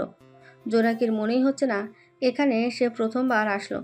আদনানের মা জোনাকির হাত ধরে বারান্দায় নিয়ে গেল। সেখানে চেয়ারে বসালো জোনাকিকে। আদনানের বোন আর ভাই সাথে সাথেই গেল। সত্যি মানতে হবে, আমার ছেলের পছন্দ আছে, একেবারে পুতুলের মতো দেখতে। মা, দেখতে হবে না ভাইটা কার? পেটে ধরলাম আমি, আর ক্রেডিট নিচ্ছে আমার মেয়ে। তা মা জোনাকি, আসতে কোনো অসুবিধা হয়নি তো? না মা, অসুবিধা হয়নি তো। প্রথমবার আসলে আমাদের বাড়িতে, তাই তোমাকে অত সহজে যেতে দিচ্ছি না।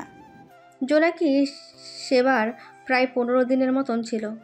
আদনানের মায়ের ভালোবাসা, বোনের সাথে দুষ্টুমি, ছোট ভাইটার সাথে মজা করা, কিভাবে যে 15 দিন চলে গেছে সেটা জোনাকি বুঝতেই পারেনি। আদনানের ছোট ভাই বোনের সাথে গ্রাম ঘুরে দেখা, ফসলের মাঠ, নদী, সব কিছুই দেখা। জোনাকির তো মন করতেছিল এখানেই থেকে যেতে। জোনাকি রান্নার কাজ জানতো না, তা দেখে শায়লা খাতুন জোনাকিকে কিছু শেখায়। আরও প্রায় 6 মাস পর আদনানের চাকরি হয়। আদনানের চাকরি হওয়াতে জোনাকি খুব খুশি হয়। আদনানের মা জোনাকির মা বাবার সাথে তাদের বিয়ের কথা বলতে চায়, কিন্তু জোনাকি জানায় এখনও তার পড়াশোনা বাকি আছে, তাই এখন যেন বিয়ের কথা না বলে। জোনাকি ওর বাসায় আদনানের সাথে সম্পর্কের কথা জানে, মেয়ের খুশির জন্য সম্পর্ক মেনে নেয়, কিন্তু আদনানকে তারা দেখেনি। এর মাঝেই আদনানের পরিবারের সাথে জোনাকির পরিবারের কথাবার্তা হতে থাকে। আদনান ছুটি পেলে জোনাকির সাথে দেখা করতে যেত। এবারও ছুটি পেল, তাই দেখা করতে গেল। জানো আদনান, এখন মনটা সব সময় চায় তোমার কাছে গিয়ে থাকি। আর তো কিছুদিন বাকি তোমার পড়াশোনাটা শেষ করো, তখন আব্বা মাকে নিয়ে তোমার বাসায় যাব। আমাকে আবারও তোমাদের বাড়িতে নিয়ে যাবে আদনান? খুব ইচ্ছে করতেছে তোমার বাড়িতে যেতে। যাবে, তাতে সমস্যা কোথায়? আর এইভাবে বলার কি আছে? তোমার যখন মন চাইবে তখন যাবে। সেবারও আদনান জোনাকিকে নিয়ে যায়, তবে এবার জোনাকি তার বাবা মাকে সত্যিটা বলে যায়। এবার প্রায় মাসখানেক ছিল জোনাকি। শায়লা খাতুন জোনাকিকে রান্না করা পুরোটা শেখায়।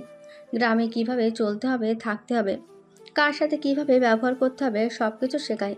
যেহেতু জোনাকি আদনানের বউ হবে, আর জোনাকির শহুরে মেয়ে, গ্রাম আর গ্রামের মানুষ সম্পর্কে তো তার ধারণা নেই। শানু আর আদনানের ছোট ভাই সেবার জোনাকিকে ভাবি ভাবি বলে ডাকত। আদনানের বাবা তো জোনাকিকে নিজের মেয়ের মতো দেখত। জোনাকির পড়াশোনা শেষ হলে আদনানের মা বাবা জোনাকির বাবা মায়ের সাথে বিয়ের কথা বলার জন্য প্রস্তাব দেয়। জোনাকির বাবা মা জানায় তারা যেদিন ইচ্ছে শহরে এসে বিয়ের দিন তারিখ ঠিক করে যাবে। তারা জানায় 2 দিন পর যাবে। জোনাকি তো সব শুনে সেই খুশিতে আদনানকে ফোন করে। এবার তাহলে আমরা দুজন এক হচ্ছি অবশেষে, তাই না আদনান? আল্লাহর ইচ্ছা সব। কেন, তোমার কোনো ইচ্ছে নেই বুঝি? নাকি এখন অসুন্দর হয়ে গেছি আমি? তুমি আমার কাছে চাঁদের চেয়ে সুন্দর। তবে জানো তো, কবুল বলার আগ মুহূর্তে অনেকের বিয়ে ভেঙে যায়। কি সব অলৌকিক কথা বলো তুমি? এই জীবনে একজনকে ভালোবেসেছি, আর এই জীবনে তাকে চাই। তাকে যদি না পাই, অন্য কেউ আমার হবে না। আমিও তোমাকে ভালোবেসেছি, আর আমিও তোমাকে চাই। তুমি ছাড়া আমার জীবনে দ্বিতীয় কোনো নারী আসবে না। কথা দাও, একমাত্র মৃত্যু ছাড়া আমাকে ভুলে অন্য কাউকে কখনো আপন করে নিবে না তুমি। কথা দিলাম, তুমি শুরু, তুমি শেষ। আমিও কথা দিলাম, আমার জীবন থেকে মৃত্যু পর্যন্ত তুমি। তবে একটা কথা বলি, দুজনের পরিবারের মত নিয়েই আমরা সব কাজ করব, কি বলো? হ্যাঁ, অবশ্যই ময়মরূপের দোয়ার দরকার আছে, তাই বড়দের রাজি করেই আমরা বিয়ে করব। তা তুমি আসবে তো নাকি? অবশ্যই যেতে হবে, কারণ আমার আত্মাটা যে শহরে আছে তাকে সাথে করে আনতে হবে না? তোমার দেহটা ছাড়া এই আত্মাটা যে শান্তিতে নেই। দেহ ছাড়া কি আত্মা থাকতে পারে? এরকম আরও নানান কথা হয় তাদের মাঝে। দুজনের যেন আর তর্স হয়েছে না। 2 দিন পর আদনানের পুরো পরিবার জোনাকিদের বাসায় যায়। ছোট মেয়ের বিয়ের প্রস্তাব নিয়ে গ্রাম থেকে মানুষ আসে, তাই খাওয়ার কোনো কমতি রাখেনি জোনাকির বাবা। এদিকে জোনাকির বড় বোন, তার জামাই, জোনাকির চাচা চাচি, ফুপু, তাদের সন্তান সবাই এসেছে। বাসায় ঢুকে আদনানের বাবা মায়ের সাথে জোনাকির বাবা মা পরিচিত হয়। নানা রকম কথা হয়, এমনকি বিয়ের তারিখ পর্যন্ত ঠিক করে ফেলে। এমন সময় জোনাকিকে সাথে নিয়ে আসে তার বড় বোন ঝুমা।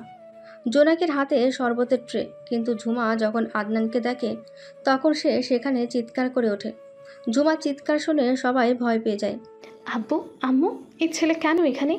এই ছেলে এখানে আসার সাহস পেল কি করে? আমাদের বাসায় এই ছেলেকে ঢুকতে কে দিয়েছে? এসব কথা আদনানকে দেখে বলল। আদনানের বাবা মা তো ঝুমার কথা শুনে অবাক। তখন আদনানের মা ঝুমাকে বলছে, কেন মা, কি হয়েছে? আদনান কি তোমাকে কি আগে থেকে চিনে? শুধু চিনি না, সে একটা খারাপ গুন্ডা লম্পট ইফটিচার ছেলে। এসব তুই কি বলছিস ঝুমা? হ্যাঁ আব্বু, আমি ঠিক বলতেছি। এই ছেলে আমাকে ইফটিজিং করেছিল, আমার গায়ে হাত তুলেছিল, এমনকি আমাকে খারাপ প্রস্তাব পর্যন্ত দিয়েছিল। আদনান, জোনাকির বড় বোন যা বলছে তা কি সত্যি না মিথ্যা?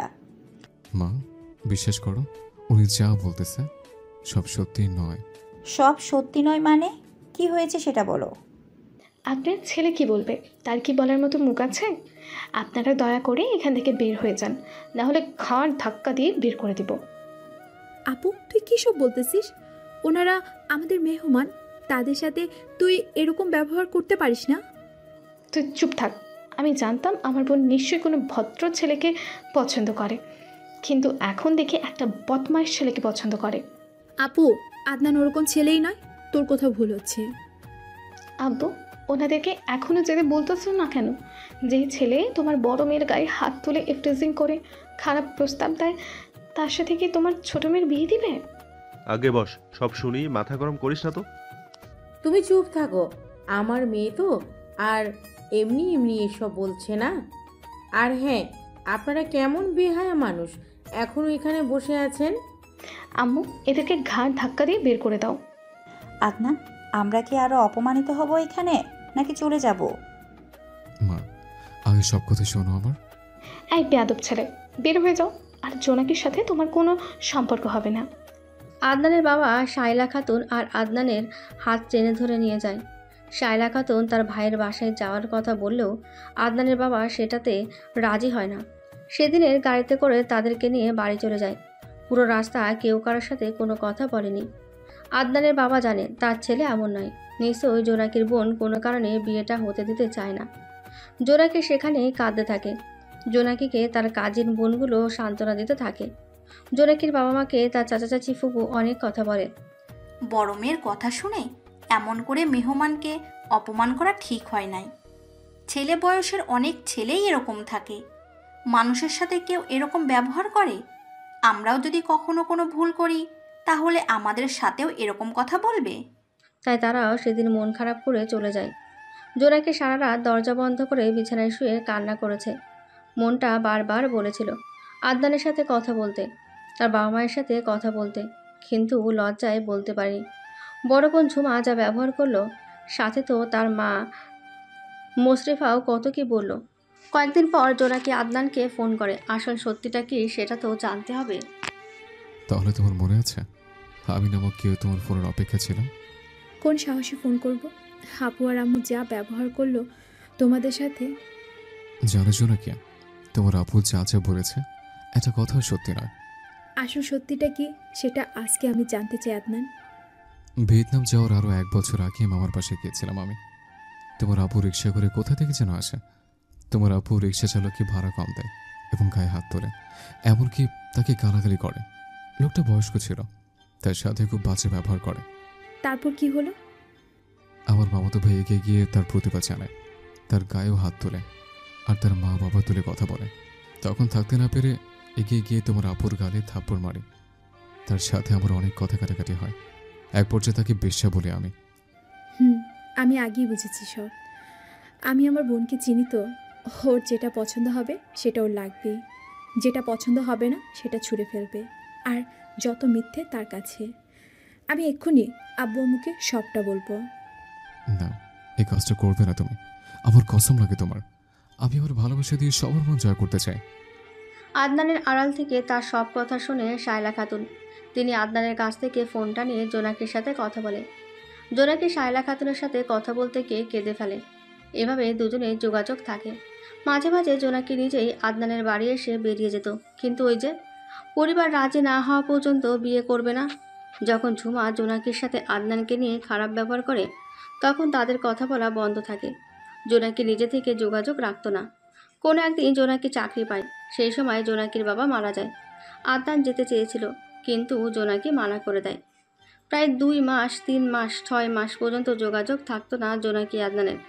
মাঝে মাঝে ঝুমা বোনের বিয়ের জন্য ছেলে পছন্দ করত, তাদের নিয়ে আসতো, কিন্তু জোনাকি রাজি হতো না।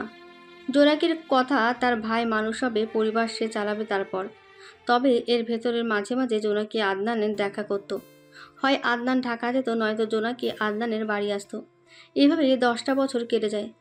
কত মান অভিমান ঝগড়ার পর তাদের সম্পর্ক নষ্ট হয় না। দুজনের ভাবনা শেষ হয়। জোনাকি অফিস থেকে বাসায় আসে। বাসায় এসে দেখে আজও তার বোন তার জন্য পাত্র এনেছে। জোনাকি কিছু না বলে নিজের রুমে যায়। আদনান সারা রাত সে আগের সব কিছু ভাবতে থাকে। কখন যে সকাল হয়েছে সেটা আদনান বুঝতে পারেনি। জোনাকি রুম থেকে বের হয়ে আসে। আর না, আর কত 10 বছর সব সহ্য করেছে, এবার কিছু একটা করতে হবে। জোনাকির চোখে যেন আগুন ঝরছে। ঝুমা কিছুটা ভয় পেয়ে যায়। আচ্ছা আপু, সারা জীবন কি তুই মিথ্যে বলে যাবি? আর হ্যাঁ, আপনারা ছেলেপক্ষ বাসা থেকে চলে যান, আমার অন্য কারোর সাথে সম্পর্ক আছে। জোনাকির কথা শুনে তারা চলে যায়। ঝুমা তখনই বলে ওঠে, জোনাকি, আমি আবার কবে মিথ্যা বললাম? আর এনারা খুব ভালো, কেন ফিরিয়ে দিলি? আপু, আম্মু, সত্যি কি আমি তোমাদের আপন? আপু, সত্যি কি তুই আমাকে লালন পালন করে বড় করেছিস? আম্মু, সত্যি কি আমি তোমার মেয়ে? এমন করে কেন বলছিস জোনাকি? তুই আমার মেয়ে, আমার কলিজার টুকরো তুই। আম্মু, তাহলে তোমার বড় মেয়েকে জিজ্ঞাসা করো তো সেই দিন কী কারণে আদনান আর তার পরিবারকে অপমান করেছে। জোনাকির কথা শুনে ঝুমা কটমট করে বলে, আপু, আমাকে যদি সত্যি তোমার সন্তানের মতো লালন পালন করে বড় করো, তাহলে এই যে তোমার হাত আমার মাথায় দিলাম, সত্যিটা বলে দাও। কি আর করার, যতই মিথ্যুক হোক, স্বার্থপর হোক, ছোট বোনের মাথায় যখন তার হাত, তখন তো আর মিথ্যা বলতে পারে না। এক এক করে সব সত্যি বলে দেয়। তখন জোনাকির মা সোফা থেকে উঠে ঝুমাকে মারে। এই কাজ কেমন করে করলি? কেমন করে ছোট বোনটাকে এত কষ্ট দিতে পারলি? আর তোর কারণে আমি আদনানের পরিবারের সাথে কত খারাপ ব্যবহার করলাম। আম্মু, আমি ভুল করেছি, হ্যাঁ আমাকে ক্ষমা করে দাও। যে সুখ আমি নষ্ট করেছি সেই ভাঙা সম্পর্ক আমি ঠিক করে দেব। দয়া করে দরকার হলে আমি আদনানের মা বাবার পা ধরে ক্ষমা চাইব। আমরা আদনানের গ্রামে যাব। জোনাকি, তুই আমাদেরকে নিয়ে যাবি? বোন যখন সত্যি বলল আর রাজি হলো, তখন জোনাকি তার মা বোনকে জড়িয়ে ধরল। তারা প্রস্তুতি নেয় আদনানের গ্রামে যাবে। তাই জোনাকি অফিসে গিয়ে ছুটি চায়। অতীত ভাবতে ভাবতে সকাল হয়, তাই আদনান মনে মনে সিদ্ধান্ত নেয়। আর সে তার বাবা মাকে কষ্ট দিতে চায় না। তার কারণে তো তার বাবা মা জোনাকির মা বোনের কাছে অপমানিত হলো। তাই আদনান জানায় ছোট বোনের স্বামী যে মেয়ে পছন্দ করেছে তাকে দেখতে যাবে, পছন্দ হলে বিয়ে করবে। এটা শুনে আদনানের মা বাবা বোন সবাই খুব খুশি হয়। কয়েকদিন পর আদনান তার পরিবার নিয়ে মেয়ে দেখার জন্য রওনা হয়। রাস্তায় হঠাৎ করে জোনাকির মতন কাউকে দেখে সবাই চমকে যায়। তারা দেখতে পায় জোনাকির সাথে তার মা বোন এসেছে। আদনানেরা আর পা বাড়ালো না, সেখানে দাঁড়িয়ে থাকলো। জোনাকি সবাই একসাথে এমন সেজেগুজে দেখে অবাক, কিন্তু আদনানকে দেখে আরও অবাক, কারণ আদনান তার চেহারা কি বানিয়ে রেখেছে। আদনান, সবাই একসাথে কোথায় যাচ্ছ? কোথায় যাব? তুমি তো বলেছ অন্য কাউকে বিয়ে করতে, তাই মেয়ে দেখার জন্য যাচ্ছে। আদনানের কথা শেষ হতে না হতেই ঝুমা বলতে শুরু করলো, আন্টি, আঙ্কেল, আপনাদের পায়ে ধরি, আমার বোনটাকে আর কষ্ট দেবেন না। ভুল তো আমি করেছি, তাহলে আমার বোন কেন সাজা পাবে? আদনান ভাই, আমার অন্যায় আমি বুঝতে পারছি, আমি অন্যায় করেছি, সাজা আমাকে দাও। তুমি তো আমার বোনকে ভালোবাসো, তাহলে কেমন করে অন্য কোথাও মেয়ে দেখতে যাও? জোনাকির মাও অনুশোচনা নিয়ে বলে, বাবা আদনান, আমরা ভুল করেছি, অন্যায় করেছি, আমাদেরকে ক্ষমা করে দাও। দেখো, সব ভুলে আমরা জোনাকিকে তোমার কাছে দেওয়ার জন্য এসেছি। আরে আরে বোন, কি করেন? আমরা কোনো কিছুই মনে রাখি নাই। আদনান, জোনাকিকে নিয়ে বাড়িতে চল, আজকে জোনাকির সাথে তোর বিয়ে দিব। তারপর আর কি, সব মান অভিমান ঝগড়া ভুলে গিয়ে জোনাকির সাথে আদনানের বিয়ে হয়ে গেল। দুজনে এখন সুখে শান্তিতে সংসার করতে লাগলো। দুজন দুজনকে কতটা ভালোবাসে তা তো বোঝাই গেল। কেউ পরিবারের দোহাই দিয়ে কাউকে ছাড়েনি। সত্যিটা হলো, মন থেকে চাইতে হবে আর মন থেকে ভালোবাসতে হবে।